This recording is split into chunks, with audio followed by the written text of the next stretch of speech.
I'll tell you what, it is cold out there. I'm glad you're here with me on this frosty, frigid, freezing August 1st. I don't know about global warming, but something's going on and it is cold. It's good to have you here. Let's talk some video games, fellas. Ooh-wee, it's cold out there. Man, it is. Apparently, I was looking at the weather. It's frosty across the whole United States. I know not everybody's in the United States, but here in the US of A, it is cold out there. And I'm glad you're here. We'll stay all toasty and warm and talk games and pop culture and shoot the shit. I appreciate you being here. Now, yeah, you old knucklehead. You know it's not cold. Look, I'm just playing with my green screen. I got this because I was doing the Twisted Metal D&D campaign last weekend, which was a great deal of fun. The driver has a separate hit point, correct? Yeah, that's correct. Can I target the driver since I'm so close? You can target the driver. Can I fire my shotgun, and can I do Call of the Dead, my spell? Yes. Okay, so you could do that. It says choose 5 skills to buff. I can do that to 5 skills? Yep, once per battlefield. Fuck it, let's take this bitch out. Is there like an armor up or something I can do to prep for getting hit by Malachi when he comes out of the invisible world? First, roll me a D100 to see if you can pull this off. 41. So you could pull this off. You wanted to use shotguns, right? So let's do 4d6. 8, that's shitty. Okay, and then you're gonna do the damage of your driver spell with Call of the Dead. Roll another 4d6 right there. Now add all that up, and that's the damage you just dealt to him. All right, 21. So you shot through the windshield, through the windows, and you blasted him pretty solid with these shotguns. I hope I can play with those guys again. It was great, but I got the background and stuff because I wanted it to be like, where'd it go? That's not it. I wanted to have like I was in a car and stuff. It was cool going through the wasteland, but the point is, it's a green screen, as I'm sure you know. Really? You have a green? I'm just saying some people may not know. The point is, though, I like the real background more often than not, depending on what we're doing.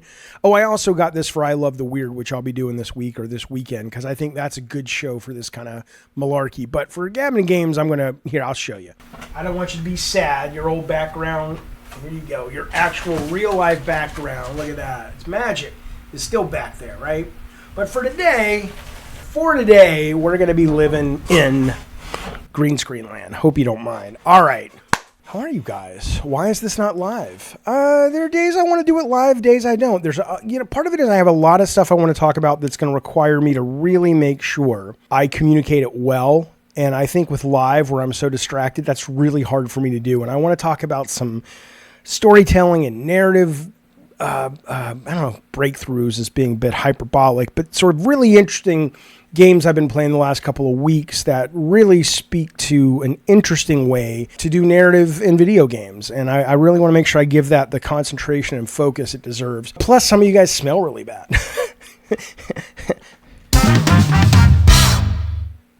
Welcome to the show, folks. Let's begin with just the news. Who wants the jingle? Yeah. The thing is, you guys pretend you don't like the news jingle, but I think you're full of shit. An extra, extra, read all about it, life story.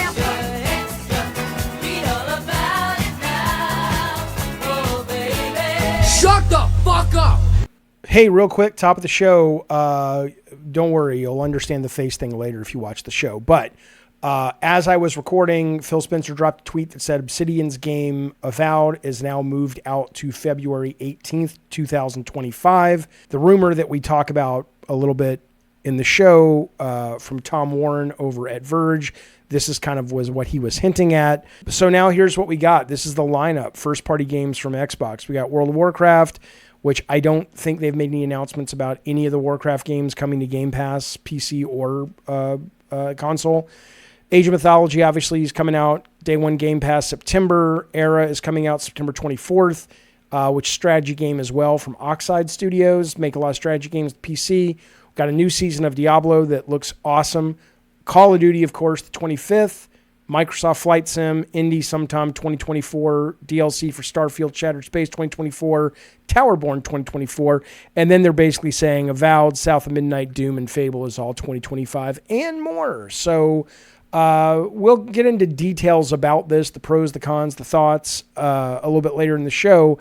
But as of now, that is breaking news, and I wanted to make sure you knew that before we got much deeper. Also, that was a delayed, childish response to saying "and much deeper." Also, by the way, another thing that came up today is Game Informer is no more. Started in 1991. I jumped on the bandwagon about 4 months ago and started subscribing to the actual analog edition because I really just miss getting magazines about video games, and I've really enjoyed it. And it's a real shame to learn that they will cease publication of the magazine, as well as their pretty darn good website. It's a sign of the times, my friends. I never loved Game Informer the way I loved EGM or the way I really was into Edge or Next Gen back in the day. Game Informer, at least when I was kind of starting in the biz around 92, it was before GameStop bought them and published them. And so the magazine was more... it was a little more on the GamePro kiddie side sometimes, and it wasn't for me. I love that they did say that at the time, Twisted Metal 2 was the best multiplayer game of all time. We'll never forget that cover story. It made me really happy. But it wasn't until later with the website and then the print mag that I really started to find my, enjoyment of their product. So thank you, seriously, you guys, for that's, what kind of run is that? It's like almost 25-year run? Come on now. 90? No. It's almost it's over a 30-year run. Holy shit. That's a hell of a good run, boys. Thanks for doing what you did. I hope you all land on your feet. It's got to be great to no longer work for GameStop as a company.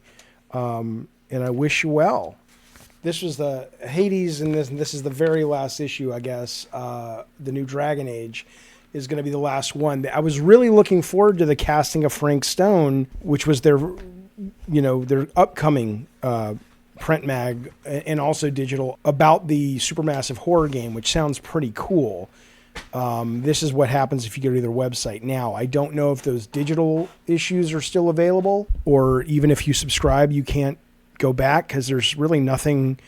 They're not really giving you any information. Like, can I get my back issues that I've subscribed to, or it's GameStop. So the answer is probably no, but I don't know if that's, let me just check. Yeah. Even if you try to go back to your digital subscription, it all just links to this now. So GameStop, such poor, shitty customer service. It's such a GameStop thing to do. Just fuck up. You guys are if you're watching, which you're not, but you're such a shitty company. You've been a shitty company for a very long time. I'm glad you're going out of business. I'm glad you're hurting. Not the individual workers there that are just trying to fucking get by. Of course not. No. Got nothing but love for those folks. But the corporate folks, time and time and time again, you guys have made such dumb decisions. I'm not saying this is a bad decision. It might not be lucrative to run this kind of business anymore, but just the process of how you guys are shutting it down is utter crap. You guys... Your customers have always deserved better. You guys were a step maybe above a pawn shop in terms of the way you ran your shops and how they smelled and all the fucking stickers and dusty fucking jewel cases and then the longer box. You guys are terrible. Go fuck yourselves. I'll miss you, Game Informer. Seriously. Thank you, guys. All right. Well, now let's jump back to the news that's still the news. It's just not broken or breaking. It's news. Hey, it's news. Let's go. Seriously. Let's focus. Here's some Sony stuff for you. Here's some reporting from good Sir Stephen Totillo. Used to be the editor of Kotaku. He and I had a beef. We don't anymore. He's got a really good Substack out called GameFile. I subscribe. I get it a couple of times a week. It's not just him opining. He's still doing his reporting, exclusives, interviews. Today he dives pretty deep into the Bungie layoffs. You guys know what's going on. I think over 220 people were laid off from Bungie this week. Let's just right off the bat say, of course, emotionally, at a human level, that sucks. We're all bummed about that up and down the board. It's really shitty. A lot of the cuts came from community management, some audio places. I actually on the internet saw some riggers and tech artists, some narrative folks, and that's crappy. People are calling for Pete Parsons, who kind of sounds like a Stan Lee character, CEO of Bungie, Made a lot of money when Sony acquired them for 3.9 billion a while back, and went out and bought a bunch of cars, almost $3 million worth of antique cars. People are like, this is this guy's fault. Fuck him. He should take the fall. I struggle with that.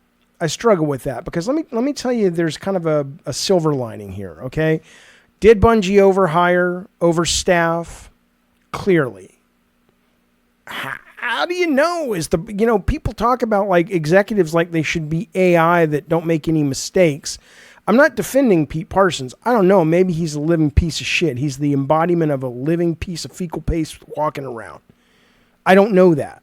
Okay, so maybe he should be let go and should take the fall, blah, blah, blah. But I don't know that. Totillo talks about unnamed sources that say, the heads of Bungie oversold the financial value of the company to Sony. Well, I mean, there's a point where legally you can't do that. But did these guys actually lie to them, or did they intentionally confuse Sony in terms of what their value was and it was legal in the way they did it? I don't know. I don't know who these sources are. Are they people with axes to grind and maybe they have valid axes to grind, or are they people who were actually in the room when it happened? I don't know because they're unnamed sources.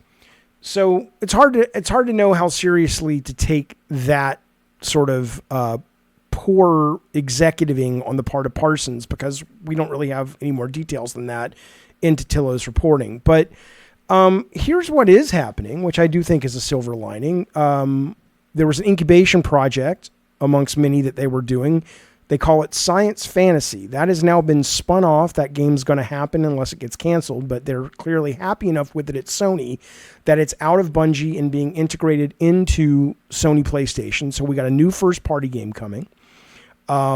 We've got 155 people that were clearly valuable at Bungie, but no longer fit within Bungie, that have been able to get employment at other PlayStation studios. So we will see their talent and ambition and creativity seeded and marbled into other Sony first-party games. And clearly, when you have big layoffs like this, you do keep the people that are the best of the best, according to, it's subjective, of course, but clearly whoever is left behind are the people that the heads think and Sony thinks are going to move Bungie forward into the future, whether we're talking more Destiny 2 content, or Destiny content, 2's done, or Marathon, or a new IP down the road. So, if you're the CEO, it's like, look, everybody's cutting in this industry.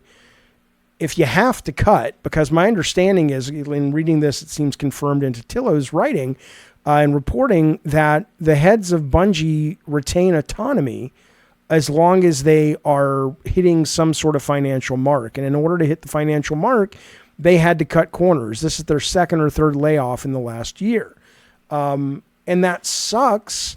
In fact, Sony is on the board of Bungie, but they don't have majority vote, but they are able to fire the heads of Bungie if they don't hit these marks. So it's possible Parsons was just like, look, I'll fucking fire anybody to save my seat. That could be. Or it could be that he's like, look, a lot of companies are cutting all over the industry. There's over 10,000 companies that have cut for various reasons over the last couple of months since January. And so he's like, okay, well, if I have to do it, I'm going to save a bunch of jobs. I'm going to keep a game alive, brand new. I'm going to help Sony out, seeding a bunch of our talent in various studios.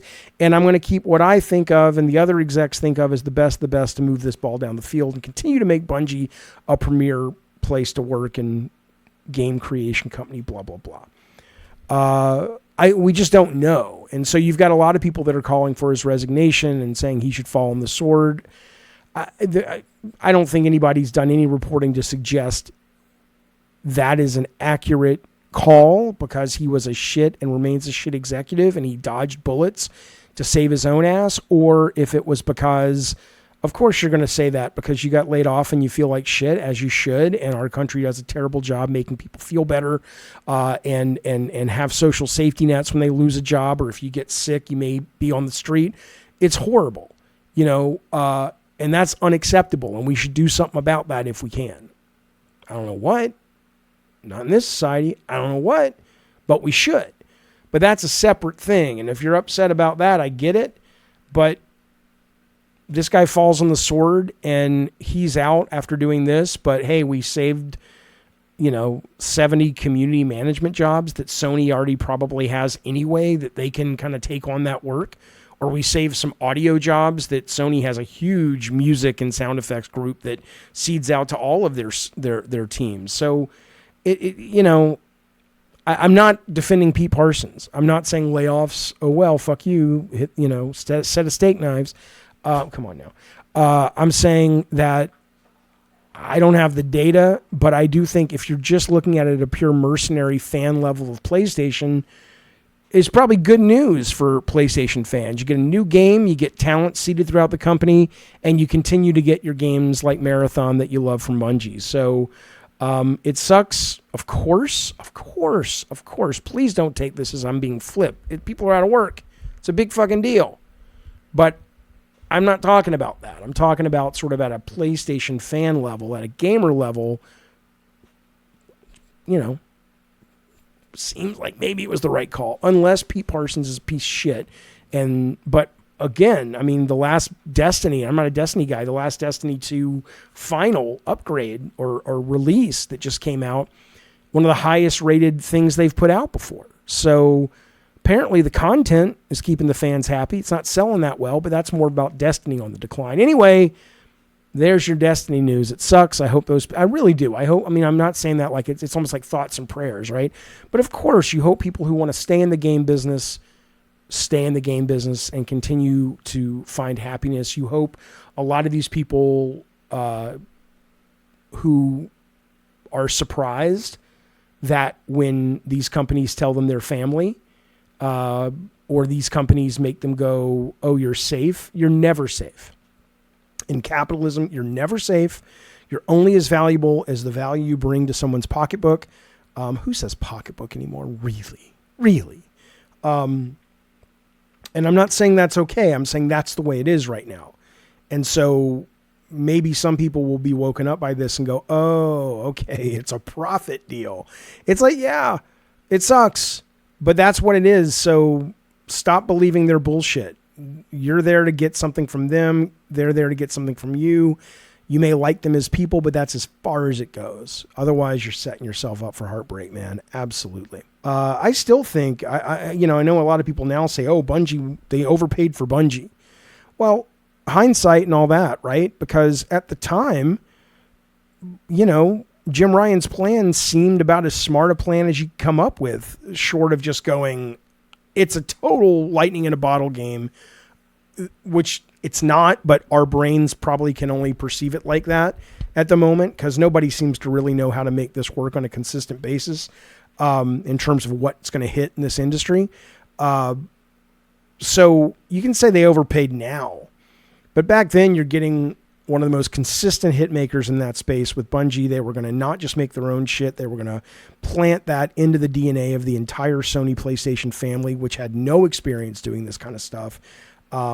It made a lot of sense. I know a lot of core PlayStation fans didn't like it because they only wanted the continuation of things like Tsushima, which I love, Last of Us 2, I love, God of War 2018, which I love, but that's all they wanted. And so this was a distraction from that. And I know it's nice that a lot of the studios are pivoting back, but frankly, the problem is still there, which is Sean Layden's whole thing, the drum he keeps beating, which he's right about, which is these big AAA games aren't sustainable. You've got to, partner it with other things or you're going to be out of business. And so I don't look at this like a failure in terms of buying Bungie. I think smart move, but hadn't paid off yet, may never pay off. But, tell me. I mean, I don't mean like tell me in the comments, but I am curious. What would you have done?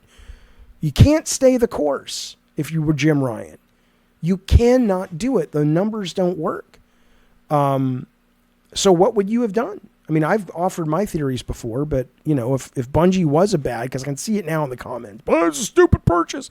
Fine. If that was a dumb purchase, and you can't stay the course with nothing but these big AAA games, what would you have done? Let me know. Let's move on. Holy cow, how'd my head get so big? I'm aware. I'm also aware it'll change size. It just does that. Avowed might be delayed to 2025 is what we're hearing from good Sir Tommy Warren. of the Cincinnati Warrens. He also writes for The Verge when he's not, grounded for smoking cigs behind the barn. God, that guy never learns. He's going to die of cancer, lung cancer, asshole cancer. Now that's bad. I don't mean rectum cancer, because that's a real thing. I meant like he's an ass. I don't know Tom at all. He might be super nice. He probably is. I think we were going to do a show once or a chat. Oh, Adderall. Here's what my, the pills, right? I haven't taken it yet. Oh, I should take that pill and then come back and do this story. Let's see if I can do it without the pill. Avowed might be delayed to 2025, says Tom Warren. It's interesting for a handful of reasons. It's interesting because, I can't do this without my meds. Let's take the meds. Ash my Contura. And then let's take 30 minutes. I'm going to play a little Call of Duty just to kind of let this kick in. And then I'm going to come back and try the story again, shall we? Yeah. Briefly, while I'm playing Call of Duty, I want to tell you, I think I figured out, I was playing Call of Duty on console for the longest time. Never been good at this game. Love Modern Warfare 2 multiplayer. Love Modern Warfare 3 multiplayer. Love the campaigns. I'm a big fan of this series. It's good stuff. When I switched to Gamepass Modern Warfare, because I wanted to play on PC keyboard without having to keep switching a PC keyboard to my console, which is a pain in the ass, I found that I was doing a lot better. I was certainly not MLG level, but I was getting kills with guns. Usually I would play the game with the shield, like Captain America, and play modes where I don't have to succeed by killing. I can collect things for my team, and I would still have a lot of fun, but it was good because I didn't have to worry about my aim being terrible, which on console it is. Even with mouse and keyboard. Well, when I started playing it on the PC version, I don't know why I'm better at it, because it's not the mouse and keyboard. My guess is this particular software, Modern Warfare 3, PC, so far people have complained, rightly so, about packet loss. It's not my own internet. It's happening on the Activision side, on the software side, and you'll notice little stutters, and they suck. But here's my guess, though, is what's happening is because my internet's pretty good and we're all suffering from this packet loss. I don't know if we're all suffering at the same time. What must be happening is I get hit by this packet loss with everyone else around the same time, but my internet it's not brilliant, but it's pretty good. Perhaps I'm getting back to normal faster than other people, and that's where my advantage is coming from. And again, you'll see I'm not like great at this at all, but if you've watched me in the past play this game, you'll know, holy cow, he's better. I think that's what it is. It's weird that a company is massive, the biggest game in the world, would not have fixed this on PC. Look at that guy. He's got armor plating right over his penis. It's probably a good... I mean, it doesn't matter if you get hit. If you get hit in the penis area, I don't know how that works in terms of... Is there a major artery where you would bleed out there quickly? Like, is that where you want extra protection? For your own personal life, of course. But certainly you're going to want it in the chest area, in the face area. I don't fucking know. And then in the back, you want, I don't know, maybe just send a robot at this point, which we're trying to do. Keep an eye on the upper left of the screen. That is where you'll see the packet burst. See that right there? Some matches it's worse than others, but my guess is that is giving me a little bit of an advantage. I'm not a very patient player. I wouldn't do well in war. In fact, I wonder if in real, like, if having ADD, diagnosed ADD, I wonder if having diagnosed ADD gets you not out of war, like that's your goal, although it might be. But I would be rushing in so quickly just to try to do something fun and dramatic. I don't have the patience to wait for the right moment. I don't want you to wash my back. Leave me alone. Weirdo. Wash your back. What? Shut up. How about you don't get close enough to worry about my back? Now I'm so creeped out now. Bobby Kotick forced him to put that line in. He's like, listen, if you want your bonus, you'll put the line in. Okay. Sure, Bob. Fucking weirdo. These are the tunnel. Shut up, Jaffy. Well, I don't want to ever stream stuff, and it's like I have to always be making funny jokes that try to be funny. But at the same time, I have ADD. Shut up! I'd be like at war, and I'd be like, "You guys want to see a dead body?" Well, there you go. Let's go look at a dead body. Come on, Jaffy, focus. You stupid idiot. Yeah. Come on. I mean, right? I'm not bragging like aren't I good? I'm saying it more like, what? Right? I mean, I don't get shots like that usually. Friendly care package on the way. We regret to inform you your husband was killed. We regret to inform you your husband was killed because he's an idiot. See, the joke doesn't work when I have to fucking fix it. I'll tell you what, seeing the red and then seeing the little hit pings and hearing the sound and then seeing the yellow to confirm you've got the kill, they do such a good job of that. Like, all those little things just contribute to your joy. Not very big.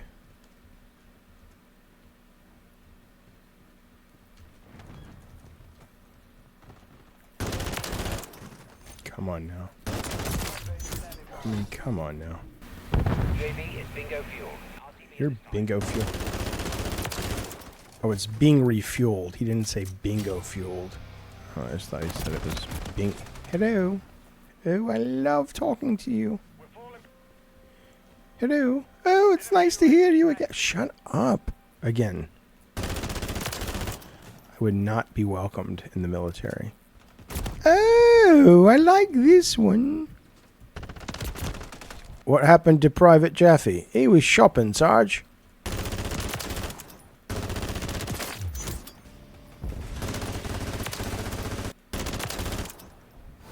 Didn't do it. Got close, though. But see, come on, 13 kills for me. Anyway, let's get back to the show. Let's talk about, what were we talking about? Microsoft. This Avowed thing. Avowed may be delayed. Tom Warren reports, he says, his quote is, I understand Avowed's in good shape. This is more of a matter of wanting to give the game breathing room outside of a very busy period for Xbox Game Pass. So this is interesting for a couple reasons. First off, is it true that it may be delayed, that it will be delayed to early 2025, which is not a big delay? And if it is true, is it because of the reason Tom Warren is citing, or is it because, once again, Microsoft can't produce sperm, let alone video games, right? These guys have not earned my confidence that they have enough quality software ready to go, that they have the wonderful, quote, problem of needing to figure out strategically when to put out what. But let's just assume the best and assume it is true. Well, if it is true, that's awesome.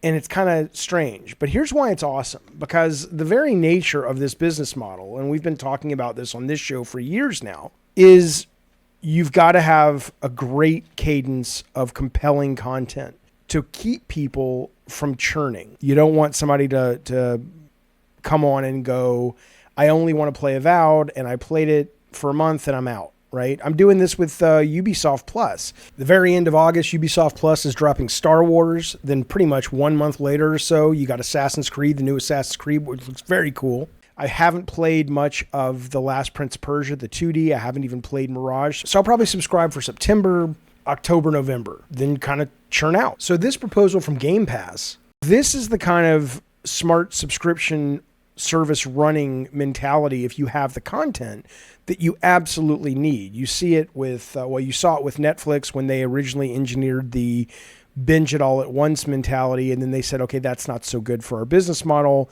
Let's go back to dropping these once every week or a couple episodes a week to keep people on the hook.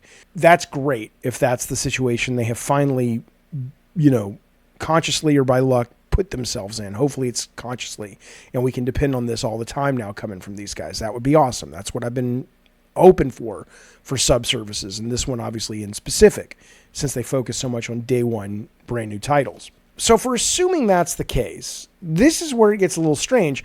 The two games that they're citing, if you read some of the reporting, they're saying that the reason they're so stacked in the fall and holiday time, winter time, is they've got Indiana Jones, they've got obviously the new Call of Duty, which will be huge. They have Microsoft Flight Sim, Avowed, Stalker. Then there might be Towerborn, a couple smaller things, but those are their big ones, right?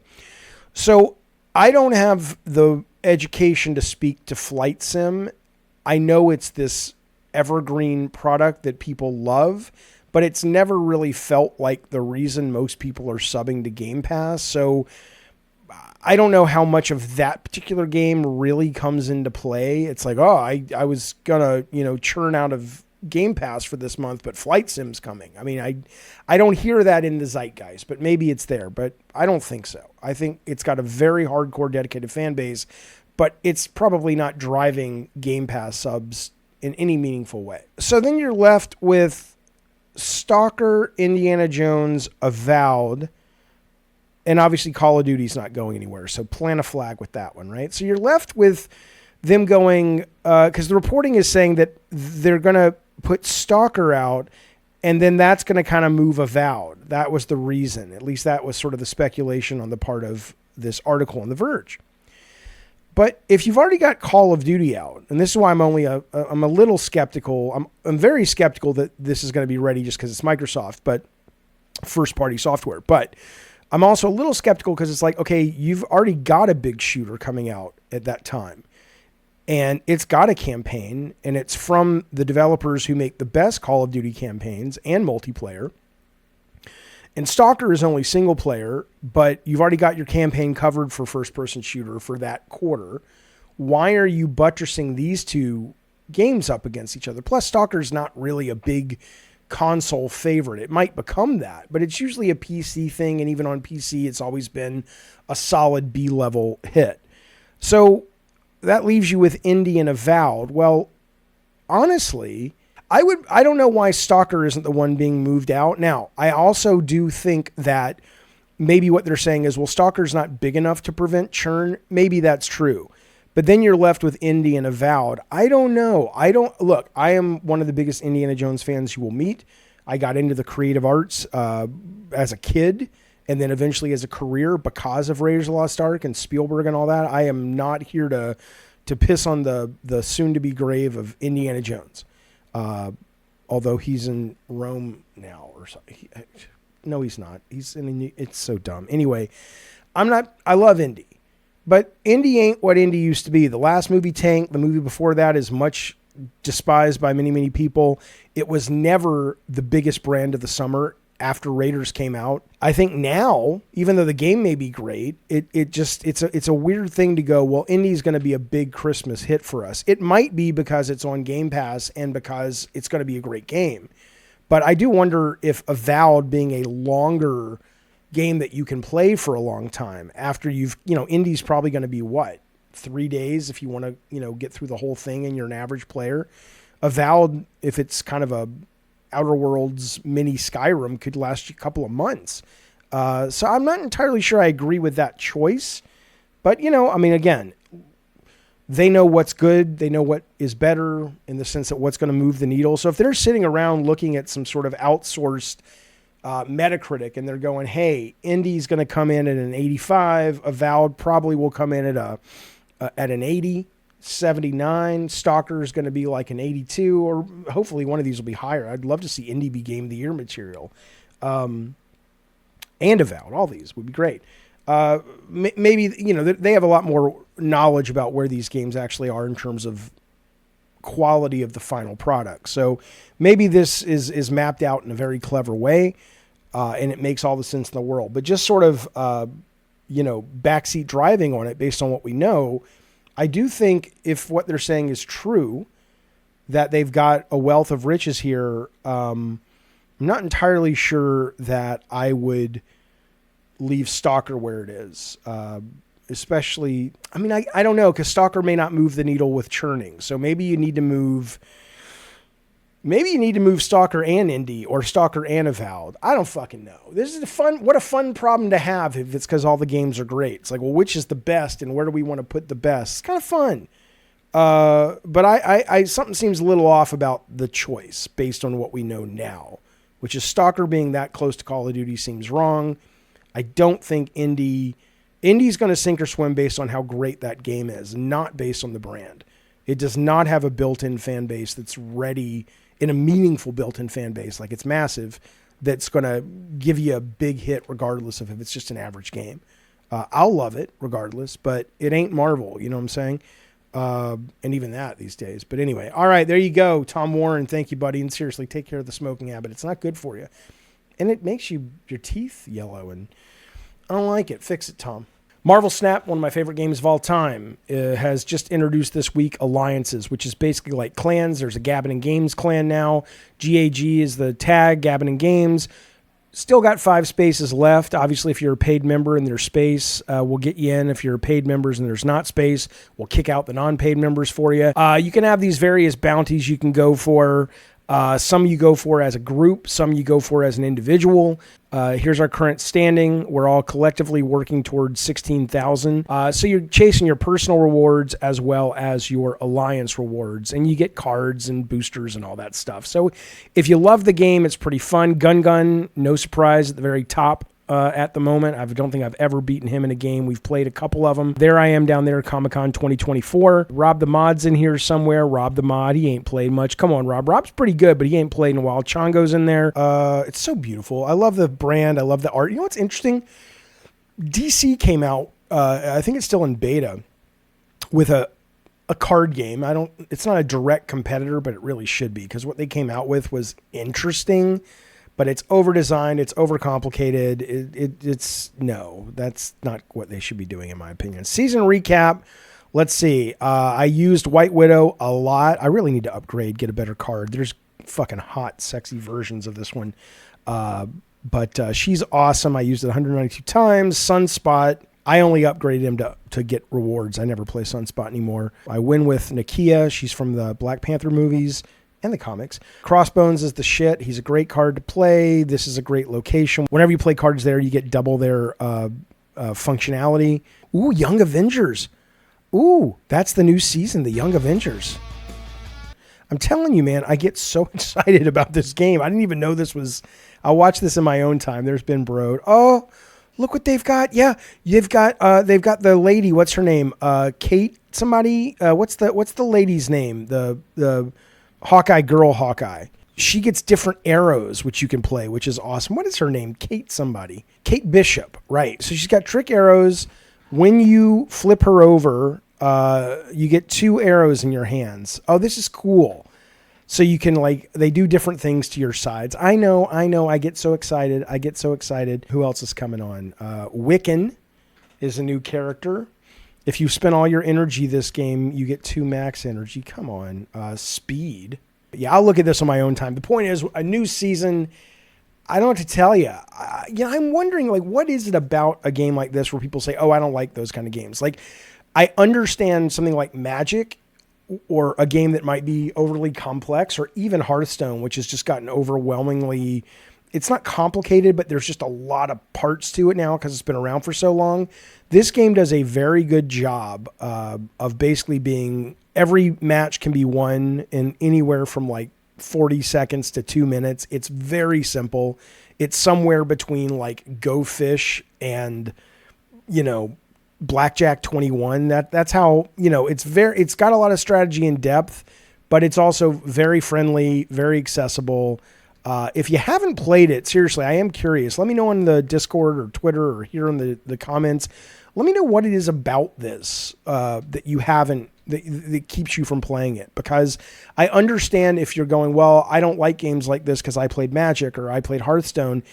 Just trust your Papa Jaffe. This is not that. It says it's available now. Oh, they've also got Deadpool's Diner going on right now. It's such a fun little world and community, and where you're getting these little bubs and you get these rewards. I haven't seen the movie yet, but I know who this character is. It's Xavier's sister, Cassandra Nova. you get if you get to the top of this. Steal 1 power from each card. Come on. Anyway, let's get back to the news and stuff, but come on. Give it a try. Join our alliance. Let's go make sexy magic.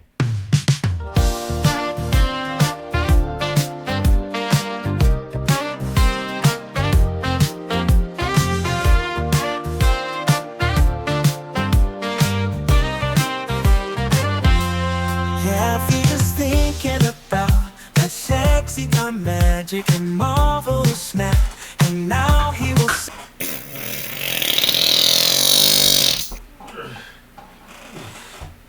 magic and marvelous snap, and now he will say the word.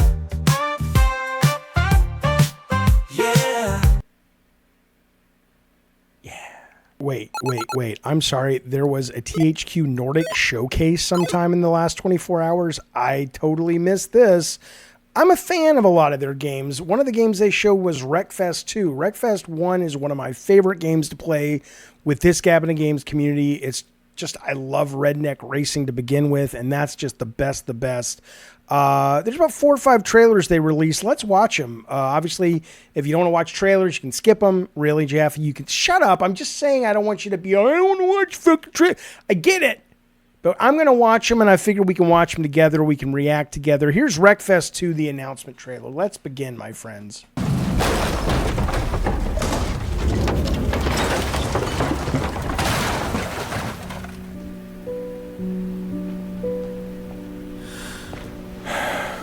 They hurt you pretty bad, didn't they? I haven't seen you this scarred since last September. Come on, move it! Get out of my way, jerk! Maybe I overreacted a bit too much. But we'll get you sorted out. Come on! Move it! Get the f*** out of my way! God damn it, now what? Yeah, that's right. You messed with the wrong guy, buddy. Next time, I promise not to lose my temper. Come on! Move it! God damn amateur! Out of the way! Stop driving like my grandma. She's 6 feet under. M-O-V-E! Move it! You take that piece and throw it up there. Okay, give me something more than that. All right, wait a minute. There's got to be. It says details are scant, but it promises unmatched deformation and physical damage and high-octane single-player multiplayer racing. So you know what, man? I'll tell you what. I don't give a fuck. I don't give a fuck if this game is just more of the same with more tracks and more cars. I'm totally fucking down. I got no issues. That's exciting. All right, let's see what else they dropped. They put out something called The Eternal Life of Goldman. It sounds like a slice of life RPG about the guy down the street who I was going to make a Jewish joke, but my last name's Jaffe, so I can do that, but I got nothing. I don't know. People are like, "Oh, it's convenient you're Jewish when the jokes work." I'm not religious. And then Mr. K is always like, "But you're culturally Jewish." I don't know. I don't care. Whatever you want me to be, I'll be for the right price. Point is, the eternal life of Goldman. Let's go. Don't let the calm exterior fool you. Okay. The surface. This place is so twisted, no hero could ever save it.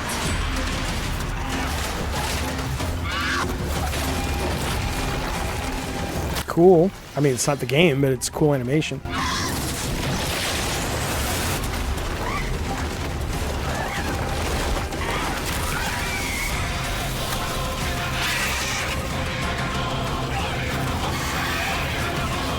What's cool is in this day and age, this could be gameplay. It may very well be gameplay. Luckily, Goldman is no hero. The fuck is this? Cool. What the fuck is this guy?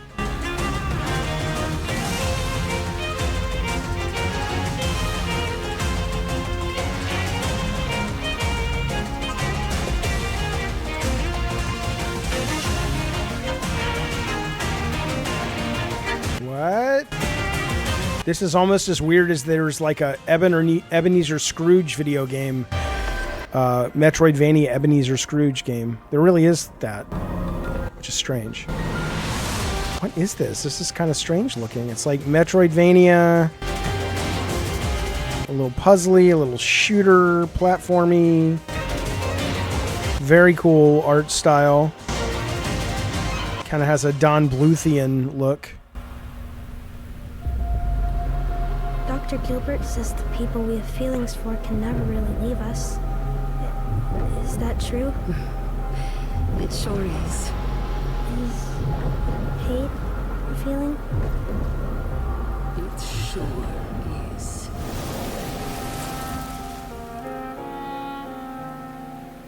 Okay, I don't know what the fuck this is, but it's interesting. At least it's got a vision.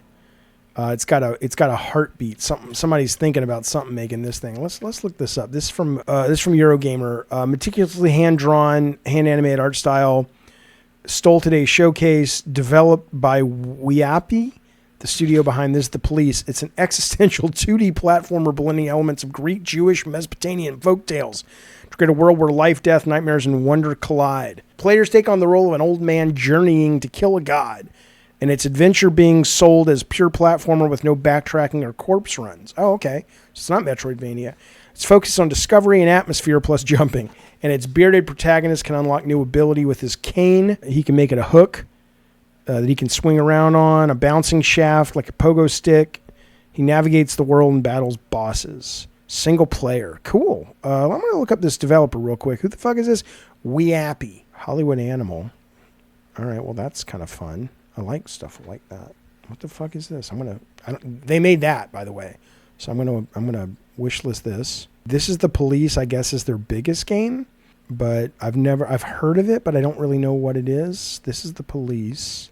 It's kind of like story management, choices, all that shit. Okay, well, whatever. But no, this is pretty cool. I'm very interested in looking at this one, The Eternal Life of Goldman. That's kind of cool. Okay, Epic Mickey. Rebrushed. Never played Epic Mickey 1 or 2. There was a sequel, right? Never played either one. Heard it wasn't very good, but maybe this is the one that's going to actually get Warren Spector's vision to the masses. Let's give it a look.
It looks great. Well, it looks like fucking Steamboat Willie level, but not just visually, gameplay-wise.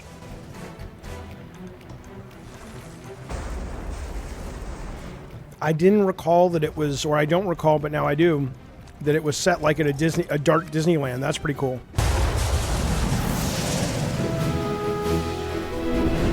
$24-hour early access. New costumes if you pre-order. Those look good. Football Mickey, Brave Little Tailor. I love Disney, and I love Mickey, and I love theme parks, and... Okay. All right. I wonder if, or I recall, one of the reasons I wasn't that interested is it was a Wii exclusive, right, for a while, and it was like the controller, you had to use the Wii to do the prize land, I want to play, and the way to move them around the level. But this looks like a more traditional way to do it. Yeah, Warren Spector's Junction Point did it in 2010. They say it was flawed but lovable.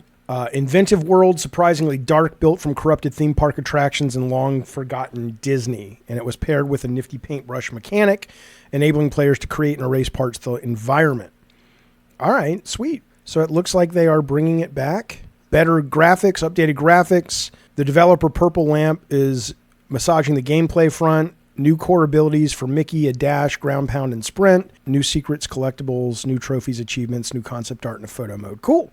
September 24th, I'm in. Unless the reviews are rubbish, I'll pick it up. Look at this. They got themselves a Darksiders teaser. Now, I've played most of the Darksiders games. I love this series. I love Joe Madureira's work in comics and in games. Apparently, no one is saying what kind of game this is yet. It's just a teaser. Let's take a look. The last one was... the last two, one was like a top-down isometric, Diablo thing, which I thought was a lot of fun. There was kind of more of a traditional RPG they put out, which I liked, but it got boring after a couple of hours. But let's see where they're going with this one.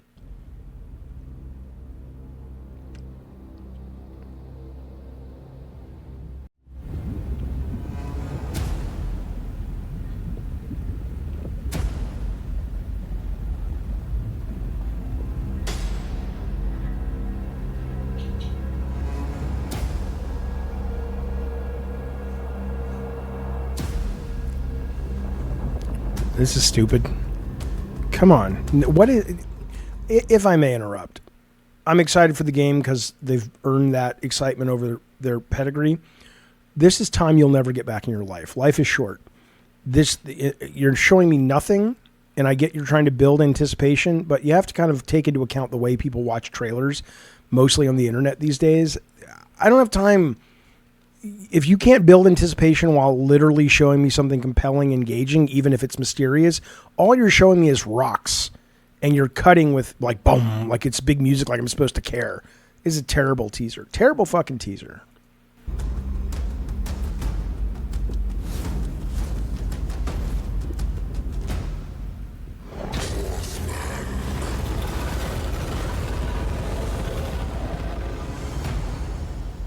And those, honestly, to be fair, I mean, I'm glad they're making a new one. I'm a fan.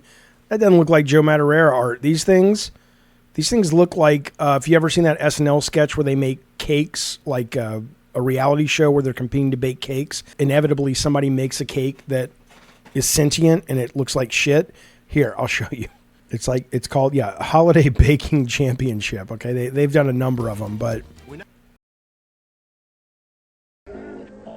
that looks like these guys is all I'm saying. This is not Joe Madureira art. This is Joe Madureira art. He would not. I don't know. I don't know if his studio is working on it or not. They don't have no information. But a guy who's one of the best comic book artists of the last 30 years, 20 years, ain't making last image of a trailer look like piles of poo-poo that are just kind of sitting there and talking. Look at that, though. This guy's a great artist. I hope he's involved. I really, really do.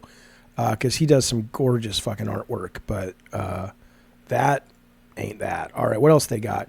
This is Little Nightmares developer new game. Whatever it is, it's in the horror territory. Let's check it out. I like Little Nightmares. I'm looking forward to the third one. Let's see. Tarsier, that's their name. That's how you say it.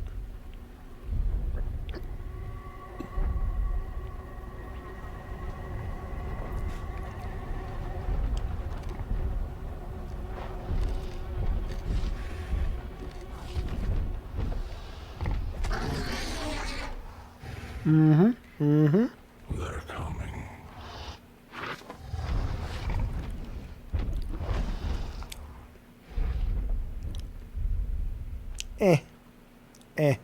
I'm excited because the studio, but that's a stupid trailer.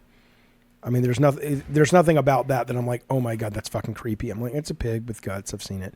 Okay, the really bad teasers from these guys at this show, but that was pretty cool. It's a surprise. I didn't know this was coming today. Wreckfest, I'm totally in for. Super interested in trying Mickey if the reviews are good. Eternal Life of Goldman looks pretty fucking good. All right, there you go. Surprise news is good news. Let's move on. So Circana, stupid, NPD, which is the top games in America for June. That list is out. Some of this is digital, some of it's digital, but not including Xbox digital and Switch digital. Some of it's not digital. It's kind of hard, this is a rough 30,000, maybe 10,000 foot view of the sales, given we don't have all the data. But frankly, NPD never had all the data either. They were only taking about 70%, and the 30% back when there were mom and pop video game stores, that wasn't included. But this should give you a rough idea of what the general population are excited by. Listen to this. Number one is pretty obvious. Elden Ring, best game ever made, came out May 2022. The DLC came out, and obviously this popped at the very top from number 8 to number 1. Modern Warfare 3, of course, always going to be up there along with like Mario Kart, until the new one comes out. Kingdom Hearts, Integral Masterpiece. Again, Square continuing their wonderful just success as it relates to naming games stupidly. But it was at 399th place last month, and it jumped in June to 3. That's because the only way you could play this game was if you had your Switch and you were streaming it to your Switch. This month, June, it dropped into the Steam ecosystem, and it jumped right to number 3. Shin Megami Tensei 5 Vengeance, whatever. I need to play those games. Number 4 came in at number 4. MLB, the show, is just a monster. I'm stunned how well that thing sells every year. Luigi's Mansion, another new one, came in at number 8. I think it came in towards the tail end of that month. I don't imagine that's going to have too much staying power. Mario Kart 8 is obviously still in there. Where's GTA? Is GTA still in here? I'm sure it is. Oh, there's no GTA this month. No GTA 5? There's no way. Let's see. Did it drop out? Yeah, I don't see it. Ghost of Tsushima is still in there. Last month it was 1. Oh, because it was on Steam. Now it's number 12. Sony Spider-Man, obviously. Marvel Spider-Man stuck at 13, still doing amazing business. Street Fighter 6 jumped from number 72 to number 20 because there was some promotional pricing from Capcom on that. Look at this, though. Helldivers to number 4 last month. Now it's 11, but it's still hanging in there as it should. But we don't see any Ronin in here. We don't see any Stellar Blade in here. I don't know what you take from that. I mean, obviously, both of the games, certainly Stellar Blade, given the budget, I think was only $50 million, has made its money back. I think they've announced a PC port, and they're making it pretty clear there's a sequel coming if they haven't already out and out announced it. But it is kind of interesting that those AA, almost AAA games from Sony that are aimed squarely at what kind of the core gamers say they want don't seem to be hanging out very long on the charts. And then that makes you wonder, okay, is it the brand? Is Stellar Blade too risque for most gamers? Is Ronin too traditional, like we have a million games like it? Or do most gamers, if you want to live in these charts, you either have to be, like for a long time, you either have to have production value out your butt, or you have to have some kind of license that the general population is already into. I have no idea. But I do think there's some interesting analysis that is being done at Sony about, when we don't push to break the bank on the budgets and production value, and or when we don't take into account the themes that have historically sold for us, at least for PS4, PS5, like in terms of tone of the game and whatnot, we are seeing different sales. What do we learn from that? I hope that what they take from that is not, AA is a bad idea. But I don't know what they're going to take from it. But certainly we're not used to seeing Sony first party games appear and then vanish from the top 20 as quickly as we're seeing here. Speaking of, this is interesting. Microsoft has established, I'm reading this on GameSpot, the reporting's everywhere. Microsoft established a AA studio inside Blizzard. They are using mostly King developers, the Candy Crush groups, the mobile groups. It may be that they're trying to make some mobile games because we know Xbox is going to launch their own mobile store soon. It may also not be for mobile, according to the reporting. So maybe we'll get a little bit of both. They define AAA as it's a lower budget and made by a smaller team relative to AAA. Another benefit, and I don't know where this is coming from, if this is a quote from the report, because it says it's according to a new report, or this is just GameSpot speculating. Another benefit of making lower budget games with smaller teams, although it's true, is that it could reduce the likelihood of, quote, bureaucratic bloat. that can exist within big organizations. The new AAA studio would exist alongside Xbox larger teams making games on bigger budgets. So this is what I have been saying for a very long time the industry needs, but certainly Sony needs. Sony needs this more than Microsoft, because Sony needs some of these AA games that they can use to excite people about PS Plus. I think there should be a God of War Metroidvania, 2.5D Metroidvania. I think they could do like a 4-hour Rivet and whatever Rivet's little buddy was, not from Ratchet & Clank, Rift Apart. Just new exclusive stuff that you can only get on PlayStation. It doesn't break the bank. It's primarily existent to drive subs, try out new ideas, try out new IPs. The fact that they're not asking one of their big teams, hey, Microsoft did this with Hivebusters. I think Hivebusters was still made by the Gears guys because it was kind of a Gears offshoot. But a lot of times when Sony has initiatives, their big teams will step in and do it, and then they'll abandon it, whether it's like PS Vita games or VR games or Move games or whatever, the iToy or whatever. Starting studios that are exclusively designed to just be this, I think, is exactly right. It's a different mindset. It's obviously a different budget. It's a different way to manage these teams. The expectations and what is required of them is very different than the folks working at the AAA level. I think Microsoft is spot on this. I hope Sony follows it. And I do. It's nice to see the report say it's not just mobile. Not that anything's wrong with mobile games. And of course, I think it's good to push the brand. It's like, hey, let's make a Starfield mobile game, or let's make I don't fucking know. Let's make an Indiana Jones mobile game or whatever. But it would also be good if this reporting is accurate, where we are going to be seeing just some AA games coming directly to the Game Pass ecosystem. I like it. I'm in. I'm a fan. Yay. Still got it. Now, listen, Call of Duty, I like the Call of Duty. I don't want to bore you with that. This is more kind of inside baseball, behind the scenes stuff. This is fascinating. I first heard from one of our God of War members, Eddie T, complaining about skill-based matchmaking in Halo. And we've talked about this before on the show, but the gist of it basically being that when you're playing a multiplayer game and you finish a match, you get rolled into a lobby with people who are meant to challenge you at various levels based on your skill and based on the overall health of the multiplayer ecosystem, right?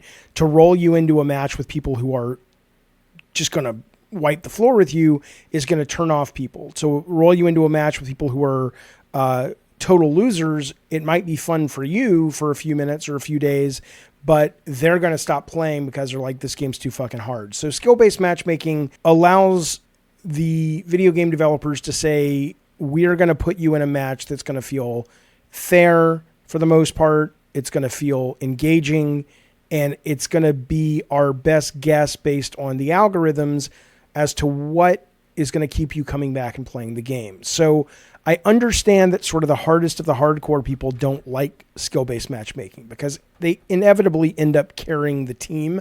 Like Eddie Torres is always talking about, he's like, well, every time I finish a round of Halo, I get put in because I did well with people who aren't as good as me, and I have to basically be the superstar every single game of the team.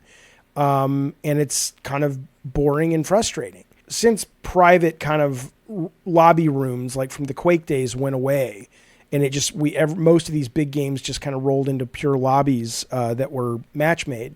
This has been an issue, and there's no real right or wrong solve for it. I think certainly if you're playing a ranked match, that's sort of the way they try to resolve it. It's like, hey, if you really want to take your Call of Duty or whatever game seriously, play ranked, because at least there the people who you're being paired with, it's more based on skill. But the majority of people are not playing that. They're just kind of jumping in and saying, I want to play online, and it just kind of takes it from there, right? Activision did a study, and this is really interesting. You can, I'll try to remember to link it down below in the video, but there's like a 30-page white paper that I haven't read yet, but it was all about a lot of their philosophy around matchmaking and skill-based matchmaking. Because I think understandably, and I have respect for them for doing this, they wanted to make sure that they were listening to the audience that was complaining about skill-based matchmaking and saying, maybe we have gone too far. So they actually did a test. 50% of the players had a different tweak of the algorithm. This was in early 2 weeks in 2024. And it was called a deprioritization of skill test, right? And this is sort of what they came up with. So out of the 50% of the players that were affected, not the control group, but the ones that had this deprioritization of skill-based matchmaking, it was still in there, but not as meaningful. 90% of them walked away. They had their retention, meaning games they played after, players returning within 14 days, were into the negatives. 90% got worse. Now, there was a marked Hamel in Star Wars. There's a point where my ability to focus, it fades. There's a marked difference in the skill bucket for the folks that were hardcore players. 10% of them came back more than before because they, like Eddie T was saying, it's like, I like this. I feel like every match feels more fair now and not so much the same old thing, but it's every game is compelling because I'm not just the best guy in the pool, right? But you have to look at these stats, my friends, and go, I get why Activision does what they do. I get why Battlefield does what they do. Was it X-Defiant that says that they don't have skill-based matchmaking? Now, I don't know. I played it a little bit for about maybe 4 or 5 days, and I kind of just was fine. I didn't have any desire to go back. I don't know how well that game's doing from Ubisoft, but given that it's a free-to-play game, given that it's pure Call of Duty style, deathmatch, team deathmatch, hold the zone, all that shit, it's a pretty good comparison. So it'll be interesting to see, because this is a good game, it's well made, be interesting to see which one of these ends up retaining most players. But if you're Activision, it is very difficult to argue with the numbers. It's like, yeah, maybe these guys are upset and maybe ranked needs to get better for them. But frankly, if you mainly speak to these guys, and not these guys are going to wash out anyway because there's going to be fewer people to play with. There's going to be less money the game makes. The less money the game makes, the cooler features and sequels it can't have. It won't have those things.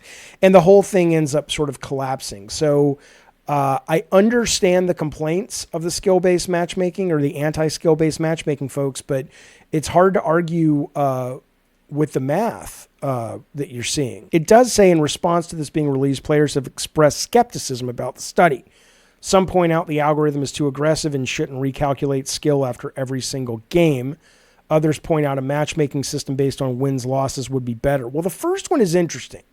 The first one is a good point because sometimes somebody who's really good at the game might be like, I want to try a new loadout that I haven't played with before, or I want to try a new type of match that I haven't played before, or I want to play with a bunch of people who are really fucking shitty, but they're my friends, So I do think maybe there's value in waiting, maybe you do recalculate after every match, but the recalculation that comes at the end of each day and each week, perhaps that has more weight on it. So maybe there is something to that. The other one though, because I remember we dealt with this with matchmaking and Drawn to Death, the idea that wins and losses would be better than individuals having like a skill number and the maps you like and the weapons you use and the amount of time you've returned and all that shit. It's a very complex, lots of variables in the algorithm. They're just saying, hey, did you win? Cool. Did you lose? Cool. That's what determines it. It's much simpler. Problem with that though is, of course, it's easy to get put into a group that does a lot of winning and you feel great. And then you get put into a group that does a lot of winning, but not as much winning as the other group. Even if you're terrible across the board, you're the worst player. And then suddenly you get put into matches that are too hard. And then you're like, wait, this was fun. Now it's terrible. So I don't know if I would agree, if I'm reading this right, that basing it off just wins, losses is enough of a determining factor that it would be satisfying. But it's a tough nut to crack for sure. But clearly, I mean, Call of Duty is the most successful game in the world. Video game, for the most part, one of them. It's hard to argue with success. I thought this was interesting. I'll try to remember to link this white paper because it's pretty cool. It's a pretty cool idea. It's neat that they released this out into the world. I want to give this a read this week as well. I encountered 2 games over the last week that I played that I really, really enjoyed, that really excited me as it relates to storytelling in video games, and sort of doing it in a way that I think is much more powerful and interesting and unique and special to the medium than we're used to seeing and used to having celebrated. My guess is not a lot of this was intentional. Not to take anything away from the teams, but it just doesn't. It seems like they stumbled upon it. I don't know. Their intention is irrelevant, I guess, really, because ultimately this is what came out of it. Certainly with the game Blood, I think they were trying to tell a story. Ready or Not, I think clearly was trying to just express more of a simulation of being one of these cops in these domestic hot zones. But both of them did some things that I just wanted to talk about that I thought were really, really cool, that made the narrative more powerful, engaging, and unique to the medium. Let's start with Ready or Not. Ready or Not came across my radar. I mean, I had played this game about a year and a half ago in early access. I liked it.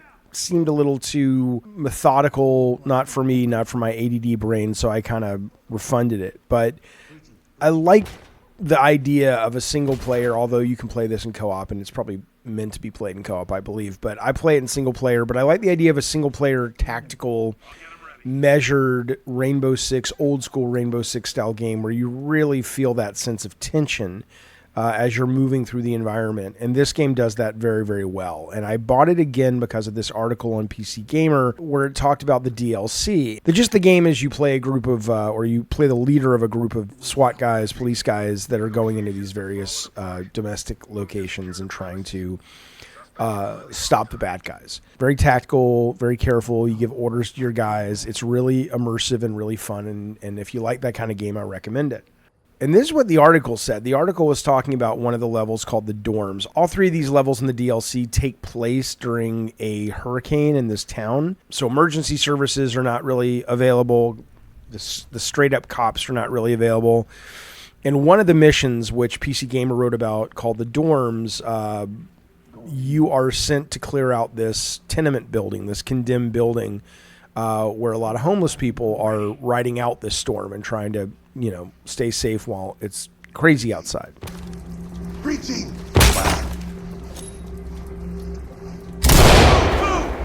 Got an opening up ahead. Get down on the ground slowly! And what's really interesting about it is it's storytelling, intentional or not, statement making without the traditional narrative or linear narrative constructs and conventions. There's no real cutscenes or anything like that. Going into this area that these are mostly homeless people. And there are probably some, coked out of their mind people or methed out of their mind people and whatnot that wish you harm. But a lot of these people are just trying to survive. And how you deal with them. Like, the game doesn't really put its thumb on the scale. Like, it's not like the cop voices will treat the innocent homeless people any different in terms of the dialogue or anything. That's what I'm saying. I don't think this was like an intentional, let us go out of our way to make a statement kind of thing. It's just when your bad guys are basically this.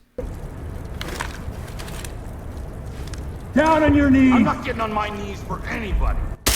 Hands up now! Drop to your knees! Like everybody else. Police, get down! I didn't do shit! Hands up! Fuck down you. on your knees! I'm doing it! And you're sympathetic for them in a lot of ways.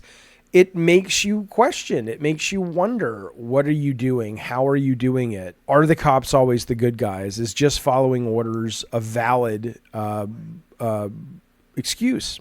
And I don't want to sell this as something that it's not. Like I said, I don't think the team was sitting there going, we're going to make this statement that it's shades of gray. I don't think that's what this is. I just think that in putting you in the scenario of being one of these cops and having this job, it very quickly forces you to other the other. to make them the bad guys, even though intellectually you're aware. There are other missions too like this. There's a mission, you're sent into this gas station that's been taken over, and yeah, there are bad guys in there, but all the bad guys, it's made clear, are kind of, drug addicts. An officer on scene reported the sound of gunshots at 2345 within the main building. We can identify all 3 suspects on the scene: Andre Williams, Zion Pretlow, and Jaden Fletcher. All have their own run-ins with the law for drug-related offenses or violent crimes. Be advised, some or all may be under the influence of methamphetamine and incredibly erratic. This potentially showing their true motives to feed a lethal addiction, even with the stick-up being high risk.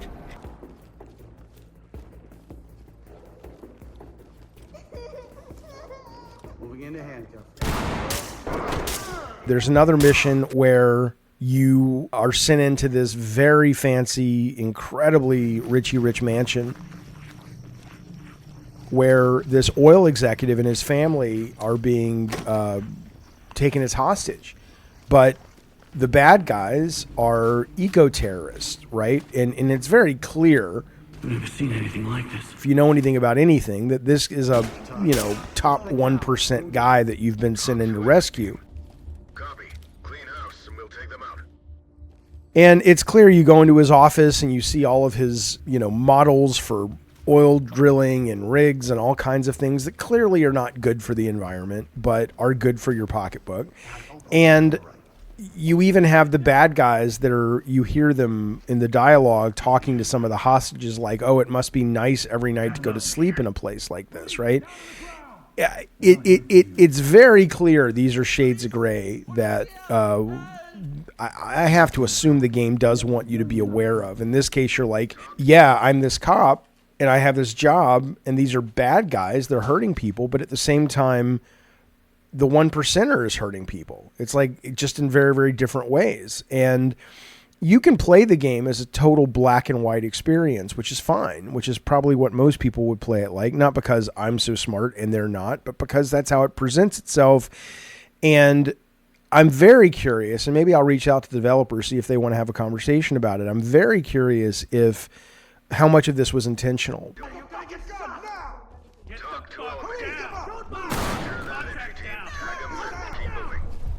Turn around and stay still. Gotta do this for safety. Hands up above your head. Civilian ready to go. Talk.